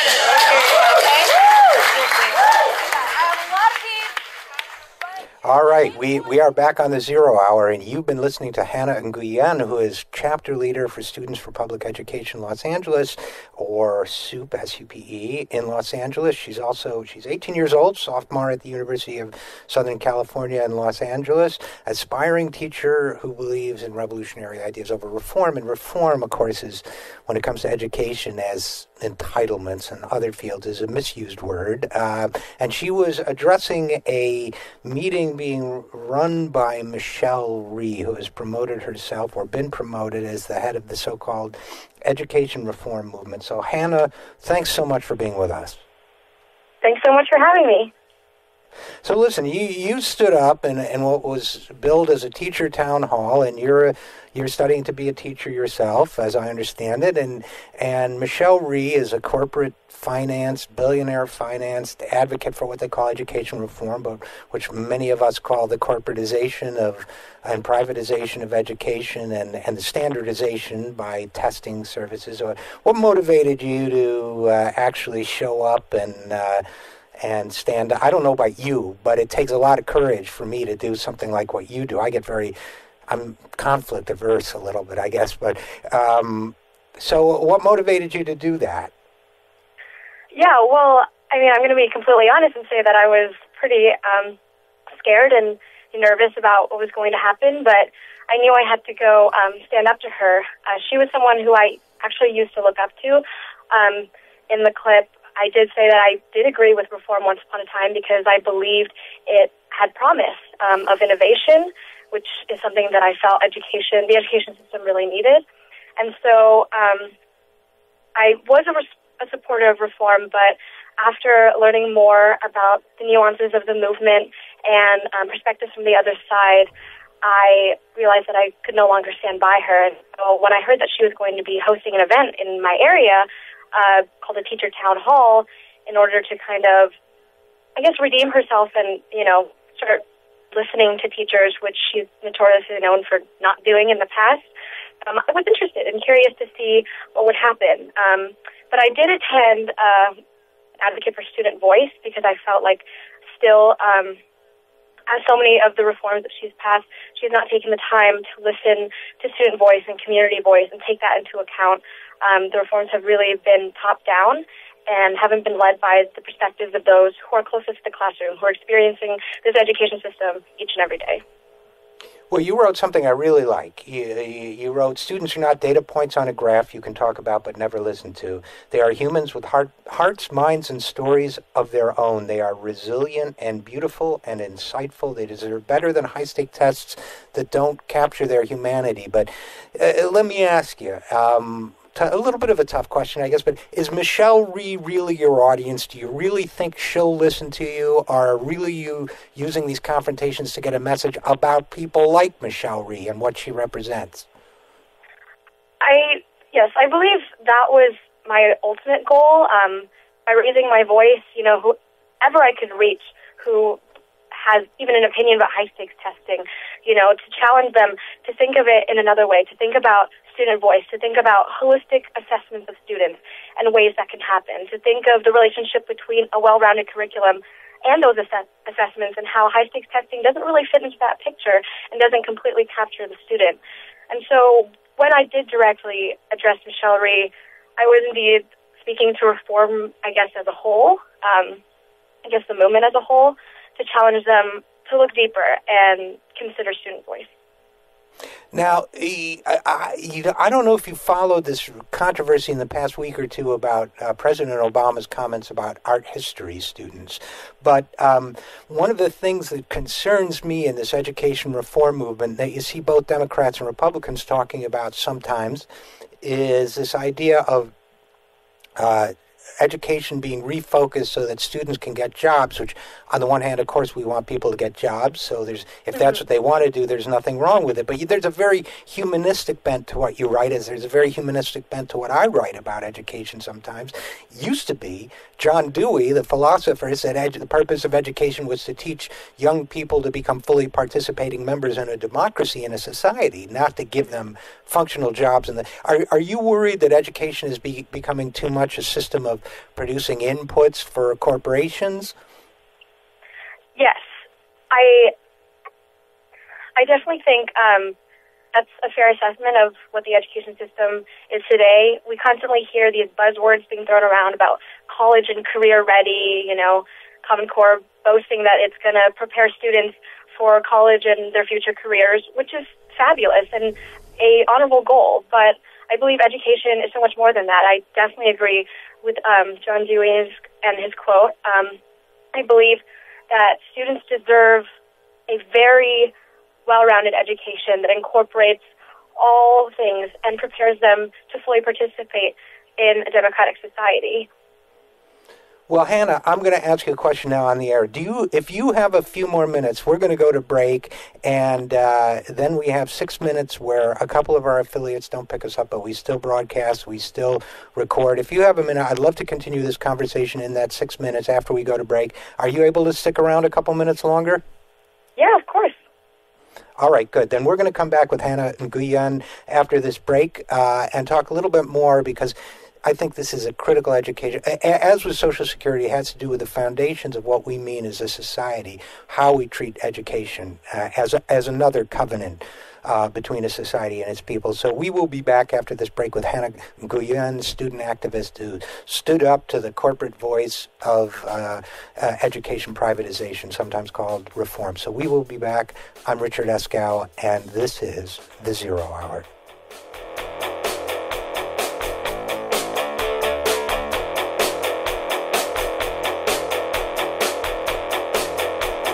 Hey there, Matthew Filipovich here, host of the creatively titled Matthew Filipovich Show, which, by the way, you can hear every single Saturday from 8 a.m. to 10 a.m. right here on 1480 a.m. We Act Radio. Now, I'm going to be honest with you people, I'm not the smartest guy in the world, but I like talking to smart people who are smarter than me, some of the smartest, funniest, most badass progressives out there. People like Glenn Greenwald, Naomi Klein, Cenk Uygur of the Young Turks, Jamie Kilstein, Allison Kilkenny, Alan Grayson, Jeremy Scahill, Jim Hightower, and more. That's right, I said more. Don't believe me? Well, tune in to the Matthew Filipovich Show every single Saturday from 8 a.m. to 10 a.m. for some of the best in liberal talk, news, comedy, and interviews right here on 1480 AM We Act Radio. You're listening to We Act Radio, WPWC 1480 AM. Now get out there and do something.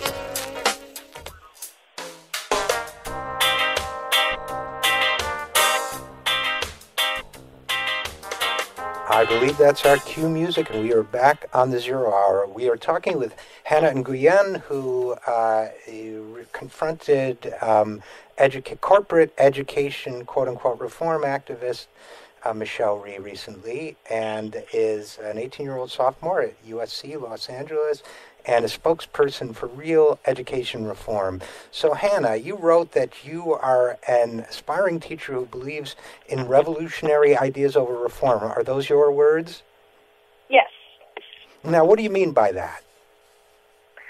Well, I feel like the word reform, which is supposed to be, regularly a positive thing, has really been twisted and now kind of, in my eyes, has a negative connotation. And I honestly, if reform is what it is, today, as we see in the education system with corporatization and privatization, that's something that I don't stand by.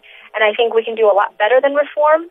I think reform doesn't even begin to scratch the surface of things and, ways that we can better the education system.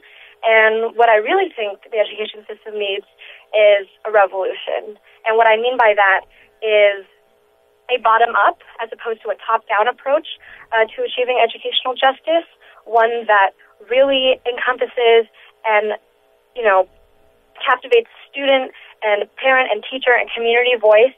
And a discussion is really led by those perspectives in order to create schools that the community wants, that the students want. Well, in a certain sense, we've had that revolution or pieces of that revolution before.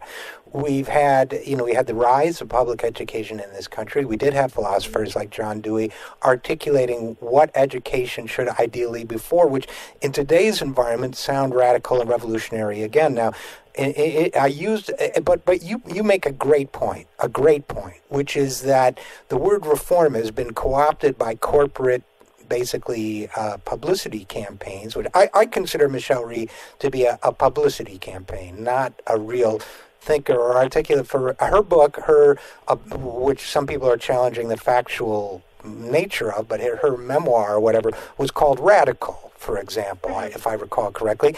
And you're right, they've co-opted the word reform for the corporatization of education, just as they co-opted it for trying to privatize Social Security, for example. That, too, was sold to us as reform. So how do we push the kind of revolution or maybe re-revolution that we're talking about, which, you wrote that, how can you talk about empower students first when you don't listen to students? The way to put students first is by listening to them. How do we build new voices for students?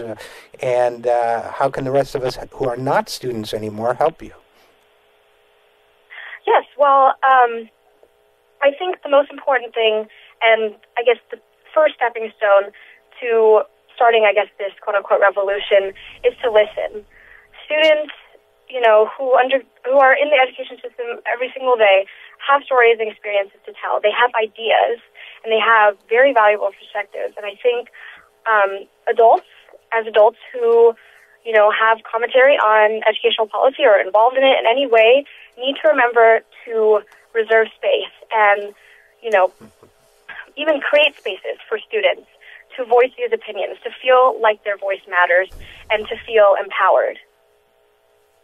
So I love that the idea of creating space. I mean, I think the idea that we come in, look, even those of us who are Michelle Rhee's opponents, we sometimes, like myself, we come in and we have an idea in our heads of why she's wrong and what we want to say about her.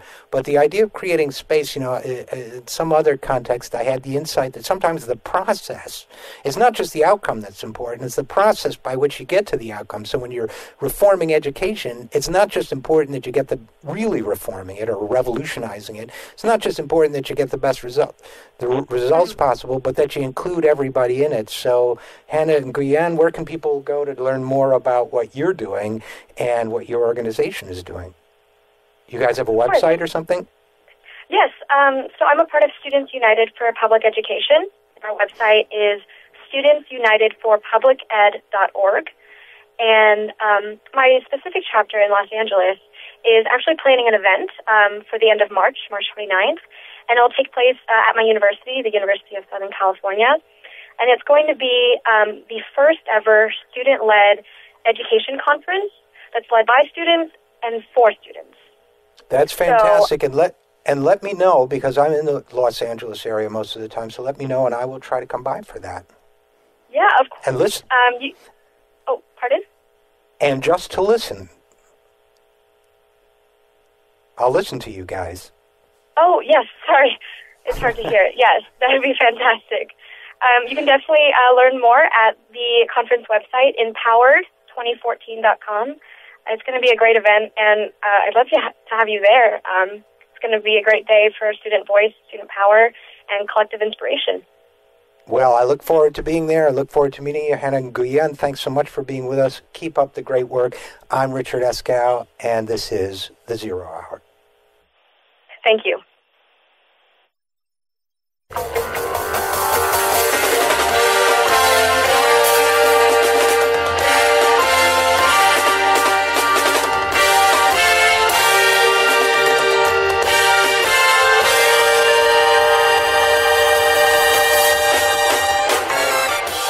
Now listening to The Zero Hour with Richard Eskow, produced by the We Act Radio Network in Washington, D.C., and broadcast across the nation. Visit us online at thisisthezerohour.com or at youtube.com/The Zero Hour. Ladies and gentlemen, Richard Eskow.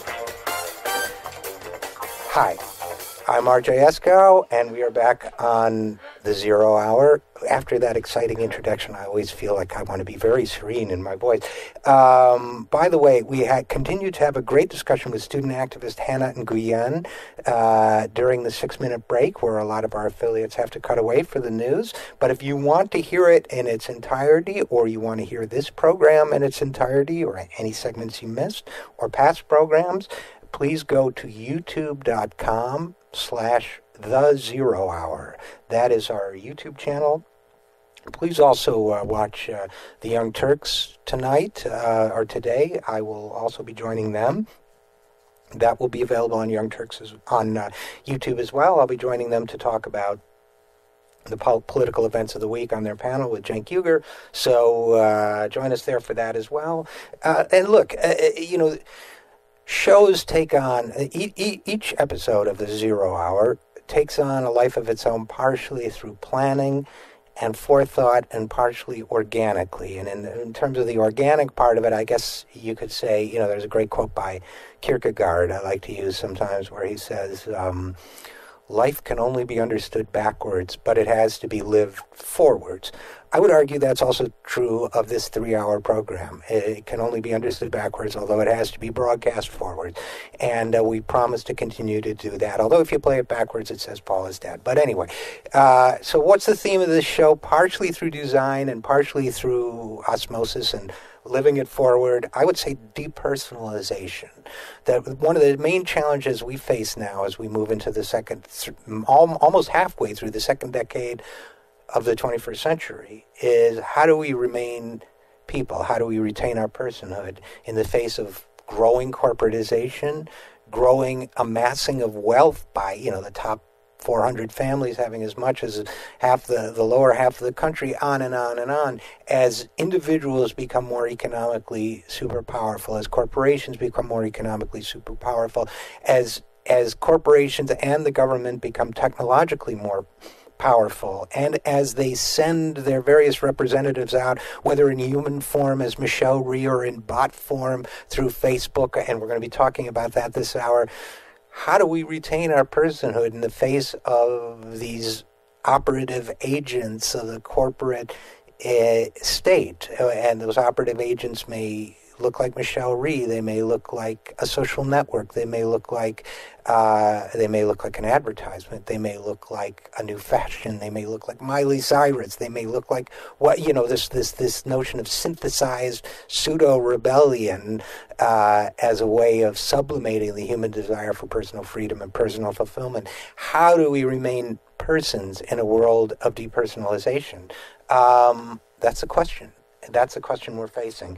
What does it take to fight depersonalization? Why does it take a smart capitalist to fight for raising the minimum wage? Why don't our elected representatives implement a policy before the smart capitalists even get to Washington that represents us? Why have we been depersonalized from the political process when overwhelmingly the voters support an increase to the minimum wage, as our smart capitalist guest pointed out? The numbers say, the economic analyses, the economic data says that's the right thing to do. Why aren't we doing it? Because there's been a depersonalization of the political process.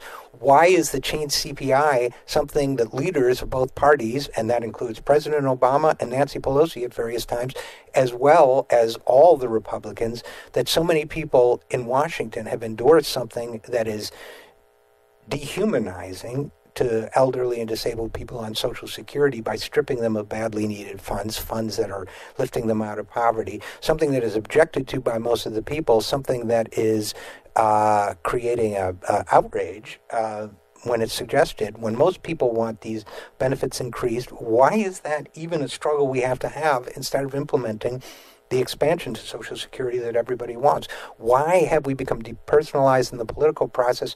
Why have we depersonalized the recipients of Social Security who need these benefits and who would benefit from an increase in those figures rather than a decrease? Why have we become so depersonalized that we're breaking the covenant among the generations and between the generations? The San Francisco situation is a case study into personalization. We have the story of all the tech millionaires. There have been multiple studies of them who posting horrifically insensitive things about homeless people, for example, as one young tech guy did, about getting them out of the way, and insensitive things about women and how they're ugly and a downer and a bummer, and depersonalizing women as part of the bro culture of the Silicon Valley, depersonalizing lower income people as part of the bro culture of this Silicon Valley. Now, that would be disdained and rejected by the people at Google who spoke at the Wisdom 2.0 conference about mindfulness, but they too were depersonalizing the demonstrators who came. As Erin McElroy told us, she was not only treated violently and roughly, but she was a non-person as soon as she and her friends had left the stage. Let's pray, let's meditate and have a moment of mindfulness, not for them, but for ourselves. Narcissism, its spirituality is narcissism, which is another form of depersonalization. Education reform that doesn't listen to the students. What more depersonalizing act is it than to say that a student becomes a number on a graph, an output in a system, in a model, and an input in a corporate machine, and not a human being. We thought we fought. Look, I was just a kid by the time the 60s ended, but I was old enough to know what was going on. I was old enough to lead a couple of high school demonstrations myself before it was over. And, we thought this one was over. We thought this was resolved. We thought we had consensus as a society that students are not machines. They're not inputs. They're not widgets. They're individual. In the words of a popular TV program of the time, The Prisoner, I'm not a number. I'm a free man or woman. And we thought we covered that one, but apparently not, because the forces of corporatism are strong, and they're relentless, and they're never ending, and they now have the media to support them. They now have think tanks to support them. They now have entire university economics departments to support them. They now have technology companies to support them. So the work of repersonalizing society in the face of relentless depersonalization goes on, and it won't be over until we can say human values are ascendant again. They're ascendant again in our personal beliefs.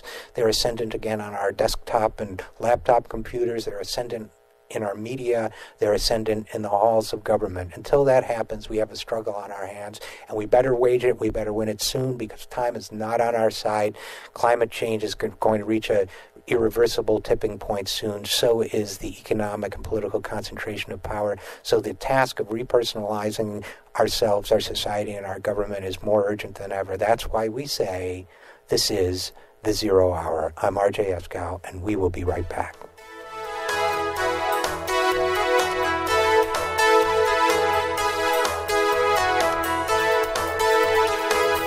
Sergeant Michelle Garcia served meritoriously in Iraq and has the medals to prove it. Soon after leaving the Navy, Lieutenant Chris Scott found a job, a home, and started a family of his own. Corpsman Richard Stokely took the skills he learned in Vietnam and put them to good use as a paramedic. But soon after leaving the military, each of these veterans fell on hard times and faced homelessness. Even after Michelle lost all her savings, even after Chris wasn't able to pay his mortgage, and even after Richard battled alcoholism for years, they each reached out for help when they needed it most. A simple phone call put them in touch with a trained professional from the Department of Veterans Affairs. That call got Michelle a place to stay until she could afford one of her own, put Chris in touch with employment assistance, and found Richard a substance abuse program. These veterans are success stories not only for how they were able to help others while serving their country, but for how they were able to let others help them. If you know of or are a veteran in need, make the call. When you go on a road trip, you're careful. You follow the signs to arrive at the right place. It's the same online. Read the internet signs along the way, or you may be led astray. For example, look for the .gov at the end of the web address. If it isn't .gov, it isn't the real Social Security website. People are often victimized by misleading advertisers who use terms like Social Security or Medicare to trick the public. These companies charge a fee for free Social Security services. These services include changing your name and getting a new Social Security card. There's no need to pay for services Social Security offers for free. Go to www.socialsecurity.gov. And remember, if it isn't .gov, it isn't Social Security.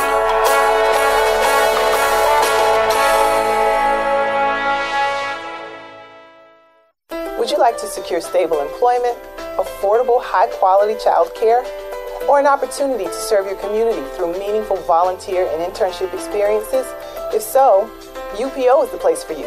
Hello, I'm Andrea Thomas, Vice President of Administration and Chief of Staff for UPO. As the Community Action Agency for Washington, D.C., UPO has proudly served the residents of Washington for the past 50 years. Annually, we impact the lives of nearly 100,000 Washingtonians, 100,000 people advancing their education, securing employment, maintaining housing stability, and investing in their communities through volunteerism. Our vision is a Washington of thriving communities and self-sufficient residents. To learn more about our services and how you can partner with us or donate, visit us at www.upo.org. UPO, where we are uniting people with opportunities. Take Action News is proud to be sponsored by Healthcare for America Now. HCAN is a national coalition of more than 1,000 groups in 50 states, representing 30 million people. HCAN works to promote, defend, implement, and improve the Affordable Care Act at both the state and federal levels. They also try to protect Medicare and Medicaid, increase corporate accountability, and confront forces that seek to take away critical services. HCAN believes in creating jobs, not cutting programs people depend on. HCAN runs comprehensive issue campaigns that mobilize people at the grassroots and define the public debate. HCAN is fighting to protect, implement, and improve the new health care law through national and state-based legislative and regulatory campaigns built on grassroots action, public education, communications, policy analysis, and groundbreaking research.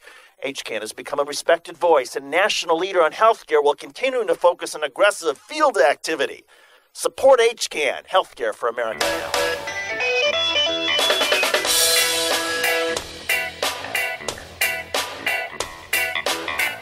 And we are back on the Zero Hour. I'm Richard Eskow, RJ Eskow, and very much looking forward to talking to our next guest, Donald Cohen, who is Executive Director of In the Public Interest. I'm a big fan and supporter of his work. In the Public Interest is a national interest center on privatization and responsible contracting.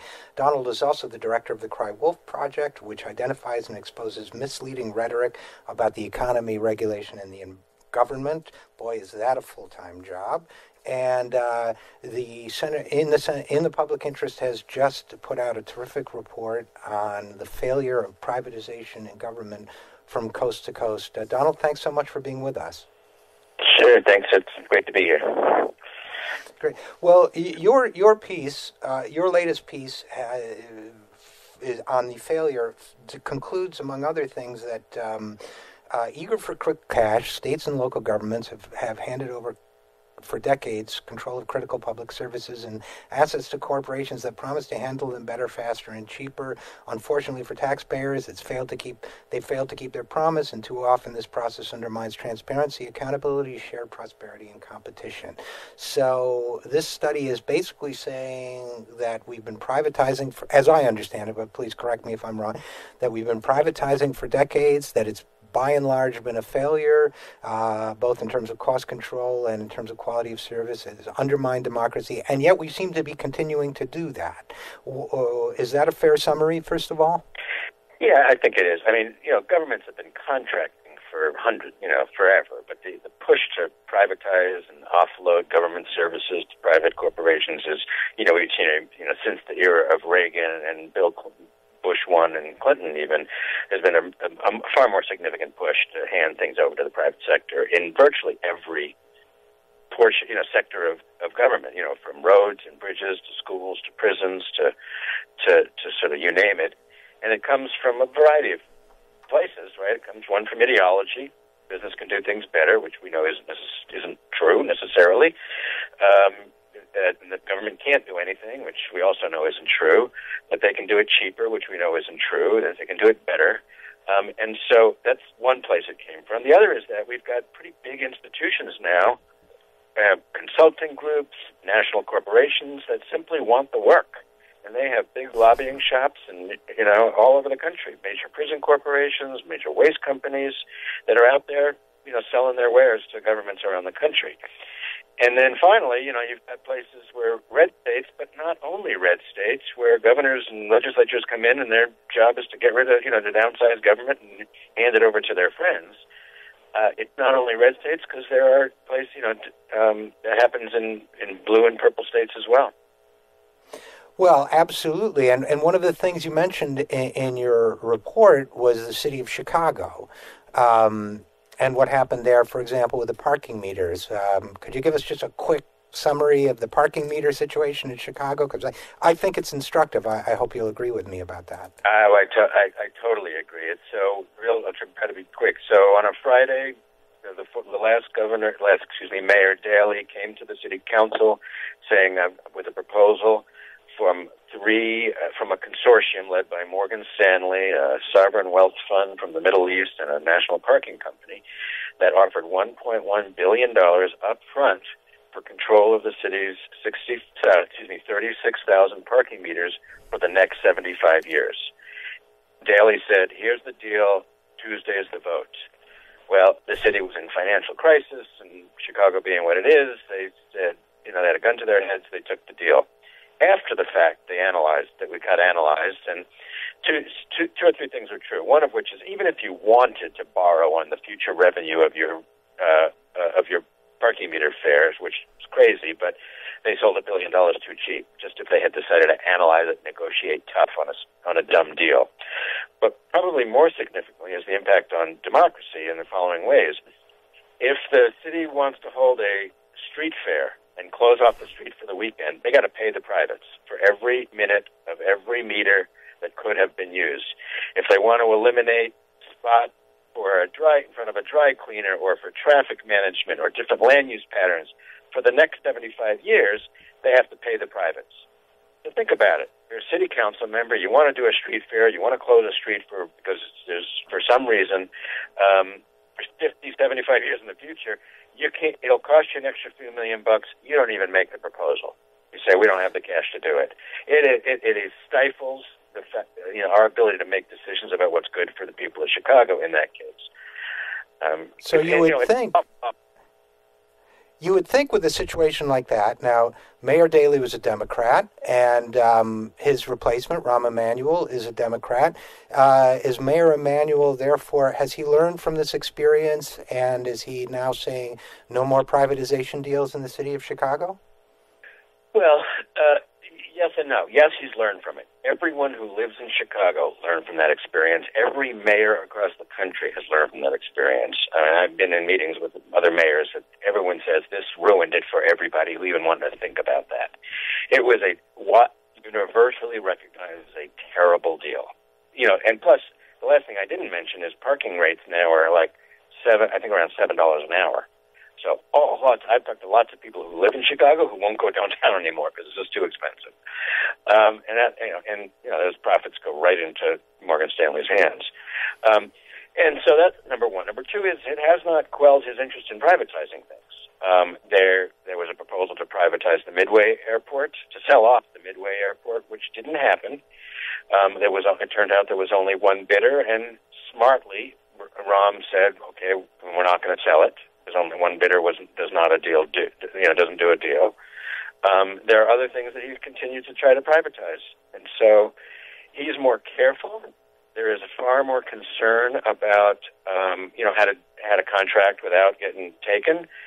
But the last thing I'll say is there is a proposal, by an ordinance, the Privatization, Transportation, and Accountability Ordinance. It's been proposed a year or 2 years ago. With lots of city council member support, a large coalition of both good government types, a few business types, unions, and community groups, and he won't let it get docketed. He won't put it put it on the agenda to even get discussed. So the battle's not over. So it sounds like he's on board with the concept. He may be a better deal maker, but the privatization concept is still going full bore. And I guess my global question for you is, isn't this almost an inevitable outcome of an increasingly money-driven political system? And if that assumption is true, how do we reverse this trend? Well, is it inevitable? No. Is it only a product of the money-driven political system? No, even though that's an awful thing. There's other things that I mentioned in terms of that all get wrapped up together. But sure. Let me just say, though, in terms of inevitability, is the truth sometimes does matter, right? There are conservative groups that don't like handing over taxpayer money to private corporations that we've begun to reach out to. These deals, there's a debate right now going on in Colorado about privatizing a road, US 36, or pieces of a road. And there is a vigorous debate. Democrats, libertarian groups and others who say this doesn't look like a good deal. So there are folks that we work with on issues of prison privatization that, they're conservatives who don't think those are good deals. And bottom line is, we've done some research. They're ordinary people.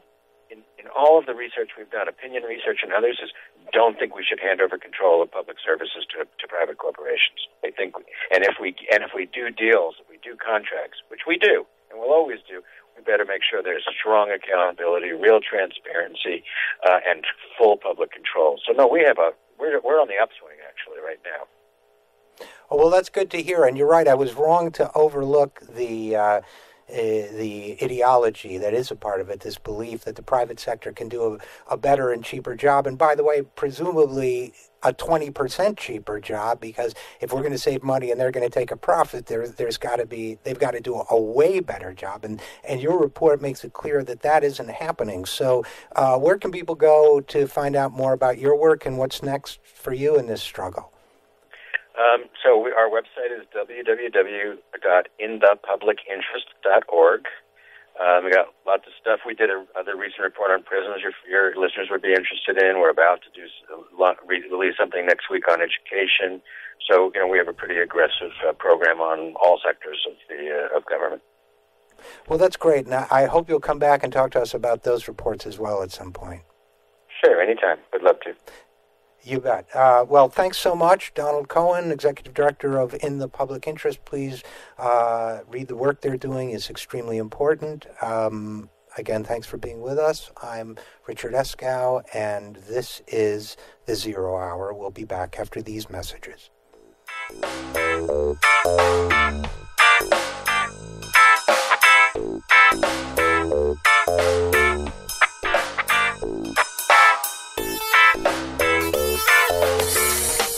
Listening to WEACT Radio, WPWC 1480 AM. Now get out there and do something. Breast health awareness is critical for all women, particularly African Americans, because we have an increased risk of dying from breast cancer compared to women of other backgrounds. At U of M, I'm doing research here and with women in Ghana to look for an inherited link that makes African and African American women susceptible to a more aggressive type of cancer. Finding this link, I believe, will make new treatments possible. But right now, making sure that you are properly screened is our best protection. With experts like Dr. Lisa Newman, the University of Michigan Health System is a leader in cancer care. When you call our free Cancer Answer line at 800-865-1125, an oncology nurse will answer any questions you might have about the prevention, screening, and treatment of breast cancer and other forms of cancer. All calls are confidential. Call 800-865-1125 or visit ufmhealth.org/cancer-answer-line. We're working to help everyone enjoy longer, healthier lives. That's the Michigan difference. As a National Guard or Reserve member, you served your country. Now let VA serve you. I wouldn't be here today as a successful woman without the help that I received. Your VA honors your service by providing a wide range of veterans benefits. From home loans to job training, VA benefits can help with some of life's toughest challenges. What's important about VA benefits is they don't just touch you as an individual. They can touch your parents, maybe your grandparents, your child. Go to benefits.va.gov/Guard Reserve to learn more, including how to apply online using e-benefits. I just finished a master's degree recently, and now I'm working on another degree as well. So the military made that all possible. My veterans benefits made that all possible. No matter what the time is, apply for your benefits. You earn them. VA is ready to help you. Achieve your next mission. Learn about and apply for your VA benefits today. Hey, I'm Anderson Cooper. As a parent, you want to make sure that your child knows how to deal with bullying when they see it happening. And chances are they want to help, but they don't really know how. Well, teach them that the best thing to do is calmly walk away, find a teacher or other adult, and speak up. And do your part. Be that adult they can talk to and trust will listen. Join me to help stop bullying. Go to stopbullying.gov to find out more. True definition of hero. You've been a hero. Took a heroic effort. Every day we bring to our fans the world of sports. We speak of heroes and heroism, but there are days when sports matter little and heroes matter more. These heroes don't hit walk-off homers or buzzer-beating threes. They simply made a plan for what to do when disaster strikes. You never know when you might need to be the hero, because you never know if today is the day before a natural disaster. Prepare, plan, be a hero. Visit ready.gov. Hey there, Matthew Filipovich here, host of the creatively titled Matthew Filipovich Show, which, by the way, you can hear every single Saturday from 8 a.m. to 10 a.m. right here on 1480 a.m. We Act Radio. Now, I'm going to be honest with you people, I'm not the smartest guy in the world, but I like talking to smart people who are smarter than me, some of the smartest, funniest, most badass progressives out there. People like Glenn Greenwald, Naomi Klein, Cenk Uygur of the Young Turks, Jamie Kilstein, Allison Kilkenny, Alan Grayson, Jeremy Scahill, Jim Hightower, and more. That's right, I said more. Don't believe me? Well, tune in to the Matthew Filipovich Show every single Saturday from 8 a.m. to 10 a.m. for some of the best in liberal talk, news, comedy, and interviews right here on 1480 AM We Act Radio.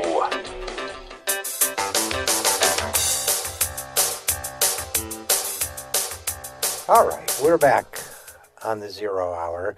And I really, I've been following this business. First of all, before I go any further, let me thank Pete Callahan, executive producer, and Troy Miller, who is the engineer who makes all the electronic magic happen. Thank you, you guys. You do a phenomenal job. Thanks for everything you do. You're the wind beneath my wings. Okay, that's great. I've been following this whole Bitcoin thing for a long time. Bitcoin, for those of you that don't know, is an interesting theoretical idea. It's a currency created electronically, accessible on the internet. You generate your own by either buying or selling, as I understand it, and by using your computing power to do data mining, which then gets translated into value. And a lot of libertarians love it because it's not issued by any government. A lot of other people worry because it fluctuates up and down. Some people have made a lot of money with it. Some people have lost a lot of money.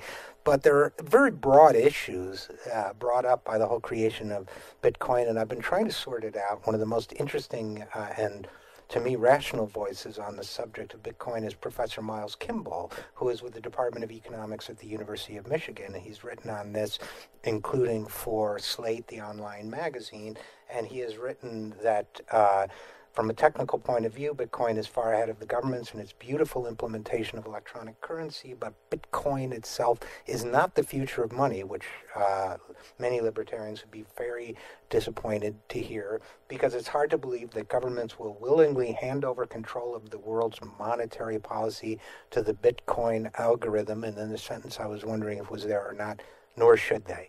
So, Professor Kimball, are you with us? Yes, I'm right here. So this whole Bitcoin thing, I'm delighted you've taken a close look at that, because I've heard a lot of rhetoric about it, mostly from our libertarian friends. And first of all, was my description of it essentially correct? No, absolutely. I think electronic money, I think, is the future of money, but I think governments are going to have a greater role in it than some of the Bitcoin enthusiasts would wish. Although, I've got to say, at the cryptocurrency conference I was at not long ago in Washington, D.C., many of the people who are actual Bitcoin entrepreneurs realize that it's not going to be some separate Bitcoin monetary policy. We're interested in Bitcoin as a transactions medium. And as a way of doing transactions, I think that very much is the future of money. But monetary policy is a different matter. And however much people might wish that monetary policy could be done without governments getting into the act, I think monetary policy at the end of the day is an appropriate government function and needs to be done by governments. I mean, partly, if you think of the Federal Reserve, there are hundreds, literally hundreds of PhD economists working on trying to get monetary policy right. And you have people like Ben Bernanke and now Janet Yellen working very hard on that. Monetary policy just isn't that easy. Right. Most economists would agree with that statement. But so the Bitcoin phenomenon seems to have two dimensions to it, and one is the technological dimension, that it is very very well designed, brilliantly designed and executed in terms of security, in terms of creativity of its concept, this data mining aspect to build value and so on. But the other, and I think is more, it strikes me as essentially ideological. And that is, it goes back to John Perry Barlow and the Declaration of the Independence of Cyberspace, you ancient creation governments of, you creatures of stone and metal, you have no place in our world. But I think what you're saying is the technology is brilliant. Governments would be wise to adopt it and create their own electronic forms of currency, that's an inevitable wave of the future, but that the ideology and the ideological aspect of it is misguided. Again, am I summarizing reasonably well? Yeah, no, that's right. I mean, I think that there's a lot to the libertarian viewpoint. I'm not a libertarian myself, but I have a real attraction to that. And I think there are other dimensions in which we should push much further in a libertarian direction. And I think that, Paul Romer has this wonderful idea of charter cities, and it's mainly thought of in terms of the kind of thing that Hong Kong and some of the places like Shenzhen did for China in terms of making countries richer. But I think you could also, even in very rich countries like Canada, if we have global warming, there'd be more space for people to move into Canada. If you could have charter cities where people could experiment with more libertarian ways of doing things, I think that's very, very valuable. But I think at the end of the day, monetary policy is actually one of the few things that's not going to work very well in a fully libertarian way. There are many, many things that we could do in a more libertarian way than we do now. Monetary policy just isn't one of them. Well, it's interesting, and maybe at some point we'll have you back to talk about charter cities, because I may have more I think I do have more reservations than you do. I'm not ironclad opposed to them, but I think that I don't want to go off on the charter city track as tempting as it is. But in terms of monetary policy, I think that those who advocate for a Bitcoin-based economy, for example, or to have it in effect replace monetary policy.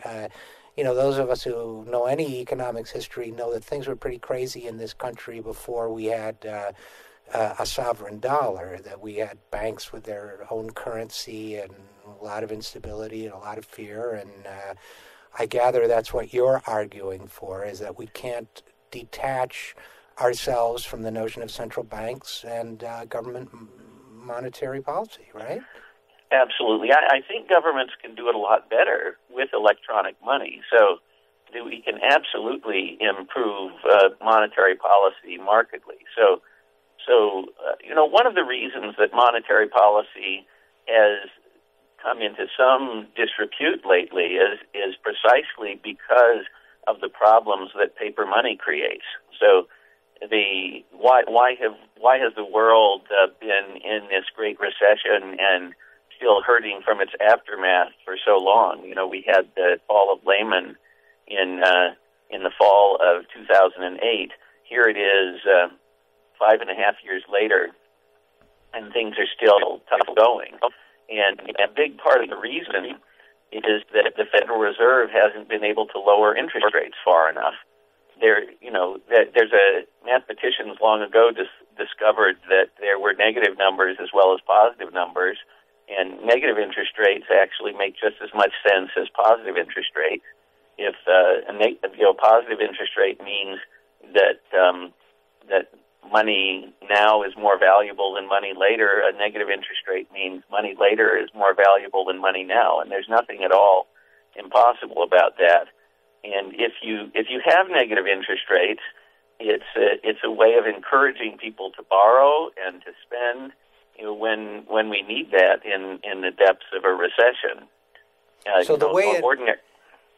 So for our listeners, just to understand, so a negative interest rate would be we essentially had a de facto negative interest rate for the government at various points, but a negative interest rate for borrowers might look like, instead of borrowing $300,000 for my house and owing $400,000, I might borrow $300,000 and owe $285,000 or some. And if you think of now, it's very unlikely that there would be negative interest rates for long periods of time. So if we had negative interest rates, it would be for maybe a year at a time, maybe 18 months. It wouldn't last for long. But during that period of time, you would have, for example, the government sells the $10,000 Treasury bills that say in 3 months the government will give you pay you back $10,000. And if you had a negative interest rate on that, you might pay $10,100 for a $10,000 Treasury bill. Now, you can see why that can't happen in the world of today, because in the world of today, if you want to get $10,000, 3 months from now, all you have to do is bury a bunch of cash in your backyard. So nobody's going to pay, more than $10,000 or significantly more, maybe a little more for the convenience, but nobody's going to pay a lot more for a $10,000 Treasury bill than $10,000 because of that option of burying money in the backyard. But if you go to a system that emphasizes the electronic money more, then it's totally possible to have negative interest rates and encourage people to spend and stimulate the economy. So you're saying, in effect, that the currency of the future, the government currency of the future will be electronic, because that will provide a lot more flexibility in enacting monetary policy, including the concept of a negative interest rate. Absolutely, yeah. Interesting thought. I hope you'll come back and talk to us sometime about what that might look like, and maybe even about charter cities. But thanks so much for being with us. Okay, thank you. Bye. Bye-bye. We've been talking with Professor Miles Kimball, Professor of Economics at the University of Michigan, about Bitcoin and monetary policy and how science fiction-y it can get, and probably should and will get at some point in the future. We will be back after this with Annie Leonard talking about Facebook and her daughter. Annie is the creator of This Story of Stuff, which many of you will remember. So we'll be back with her after these messages. I am Richard Eskow, and this is The Zero Hour.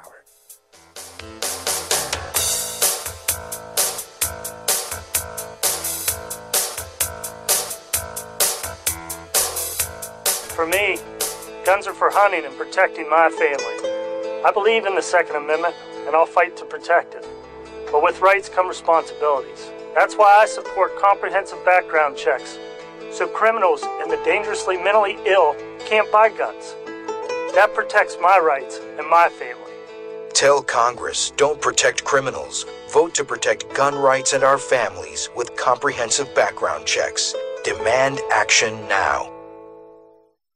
Hello, everybody. I'm David Schuster, your host of Take Action News. On our show, we talk government, politics, and what you can do to have an impact. We're nonpartisan, report like hell, and let the chips fall where they may. We feature segments like social media, activists of the week, and the latest news affecting our communities. So join us every Saturday and make a difference. Yes, you and I, we can do this. That's Take Action News on the air, online, and at your podcast convenience on iTunes each week on the We Act Radio Network. Say you want to go to college. Yay! A Big Ten college. But you don't want to feel like part of the, well, you know. Is there an answer for you? Of course. Indiana University East. Go Red Wolves! Indiana University East. You'll get the quality of a Big Ten education in a small college setting. IU East offers more than 50 fields of study, from accounting to political science, taught by internationally recognized faculty with an average of 18 students per class. So it's not, student number 95A-6273, please report to. It's more like, hey, John, welcome to class. Best of all, you'll graduate with one of the most respected degrees anywhere, a degree from IU. Don't wait. Go to iue.edu. or call 800-959-EAST to arrange a visit to Indiana University East. IU.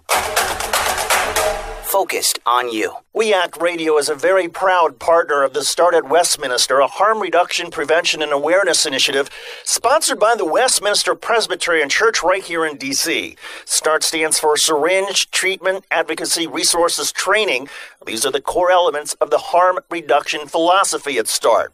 The goal of this program is to reduce transmissions of HIV, hepatitis, and other bloodborne infectious diseases by empowering those at risk of infection with the tools, resources, and referrals they need to take charge of their health. Over the past year, the Start at Westminster tested over 1,600 people, and they're averaging about 150 tests each month. And of course, with the proper funding, that number could go even higher. For more information on this terrific program, go to www.startatwestminster.org or visit the Westminster Presbyterian Church, 400 I Street Southwest, right here in Washington, D.C. 100% success rate in modifying free consultation at 2%. Does this sound familiar? If you're in need of assistance with your mortgage, be careful where you turn for help. Loan modification scammers will offer deals too good to be true. Learn the signs so your life won't be turned upside down. Know it, avoid it, report it. For more information or to report a scam, call 1-888-995-HOPE or visit HUD.gov/prevent-loan-scams. Our children are exposed to violence every day, in their neighborhoods, in their schools, even in their own homes. Exposure to violence can have a devastating and lifelong impact.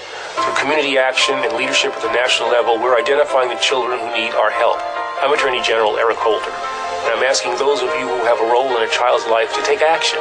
Through your attention and early intervention, we can help children in need to heal, to thrive. Together, we can change their lives and their futures. Join the Justice Department in defending childhood.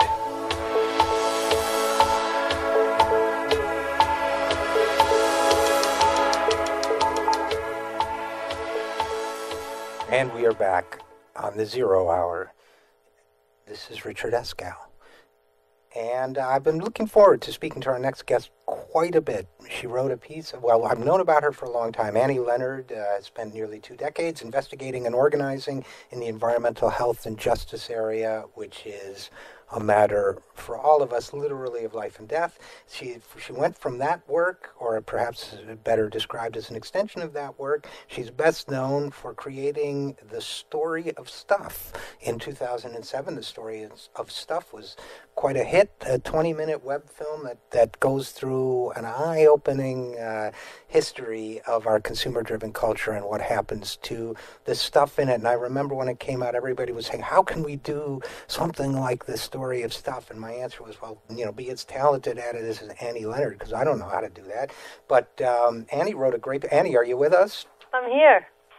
Well, it's great to have you. Thanks for joining us. And I was especially, since we're talking this week a lot about depersonalization and technology and corporate culture and what it does in that sense. You wrote a terrific piece that caught my attention this week in The Guardian about, basically Facebook made my teenager a star in its ad. And you wrote... just to briefly read, your daughter is 14, she's bright and savvy, she knows about corporate predators, and she probably knows more about Facebook's privacy settings than most adults, certainly more than me, because I find them inscrutable. And they change every week.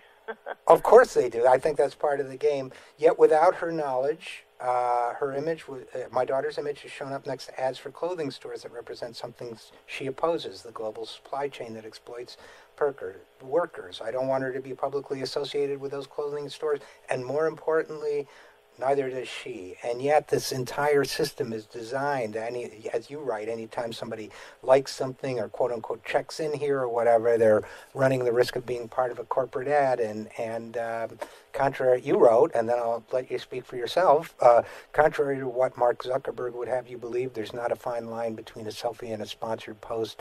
There's a problem. So thanks so much for being with us.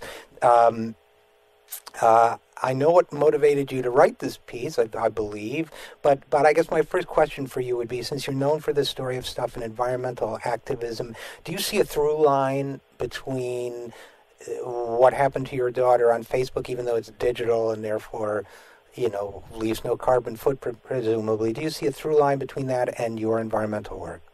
Absolutely. I think that's why the situation with Facebook just was so offensive to me, is that we have allowed, as a society, we've allowed corporations to reach into every aspect of our lives. We have commercialized and commodified so many things that we just sort of shrug our shoulders when Facebook or any other company just starts commodifying our children, actually. And it's not only offensive to me as a parent, but a really important point is it's against the law. In 7 states, it is against the law for a company to use a minor's image in an ad without the parent's permission. So this is not just a case of Annie Leonard not liking this. It's actually against the law. And we need to stand up and say, you got to abide by the law. We got to start reining in this sort of all-powerful corporate rule where they can just do whatever they want and get away with it.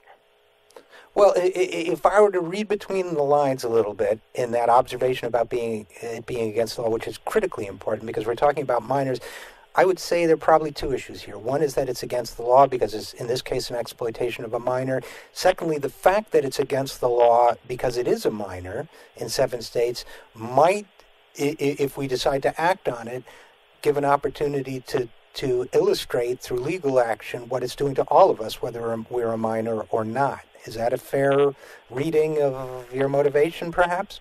Absolutely. I'm concerned about, as I said, the increasing commoditization of everything in life. We pay for our water. We now have to go to privatized post offices because the public post office have shut down. We see in front of us an erosion of the commons, an erosion of our human rights, and the increase of corporate rights. And this is a great place to stand up and fight back because here the law is on our side. And by the way, that emotion you just felt was brought to you by General Motors.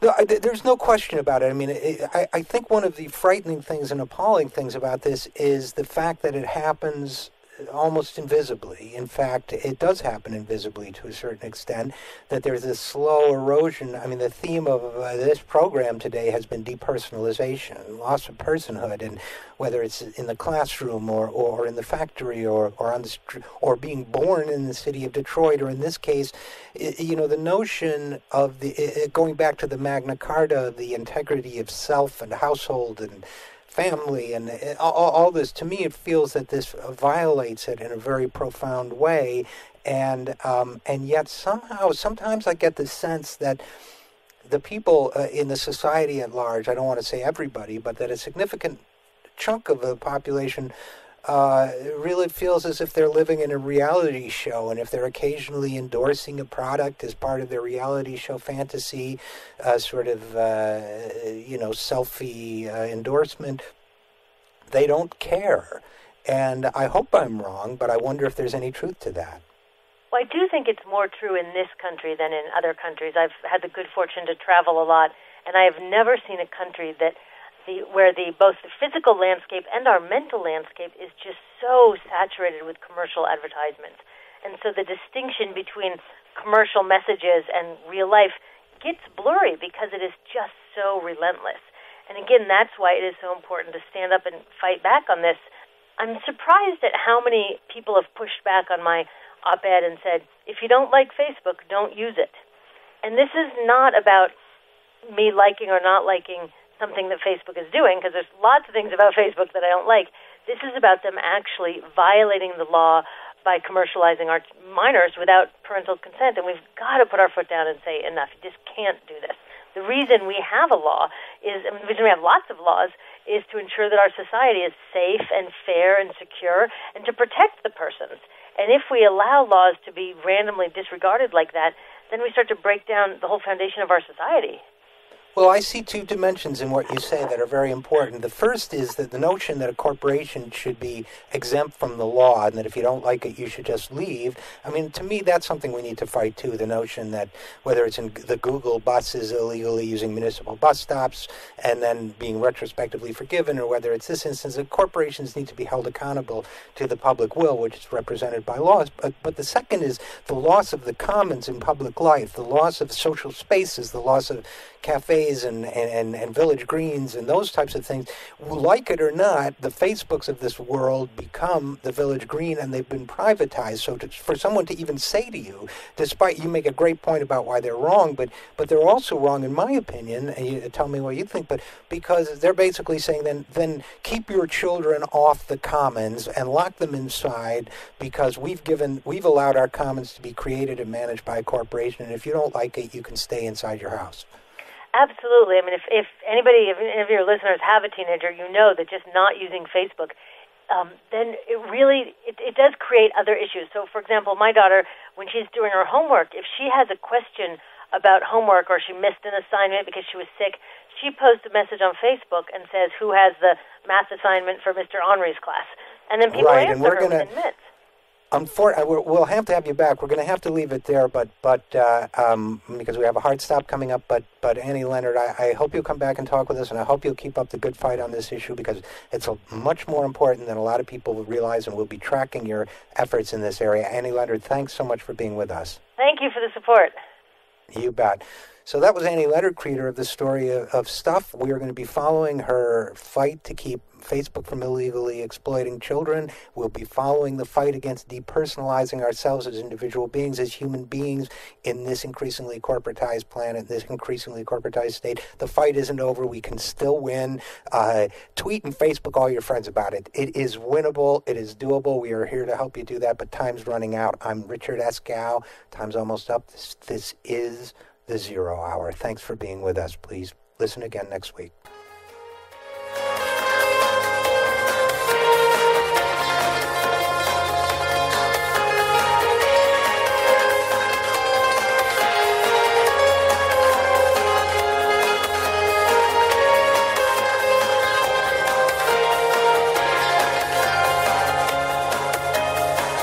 I'm Gary Johnson, former governor of New Mexico. Last year, my state became the 12th state to allow medical use of marijuana by patients who are seriously ill. Some people were surprised that a Republican governor supports medical marijuana, but I'm hardly alone. Groups like the American College of Physicians, American Nurses Association, and American Public Health Association have all acknowledged the medical value of marijuana. New research about medical marijuana is coming out almost every day, showing remarkable potential in all sorts of serious conditions, including cancer, AIDS, and chronic pain. But some in government still want to put politics and ideology ahead of public health.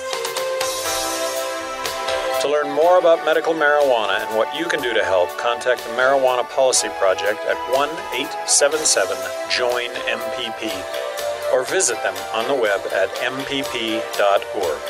Thanks.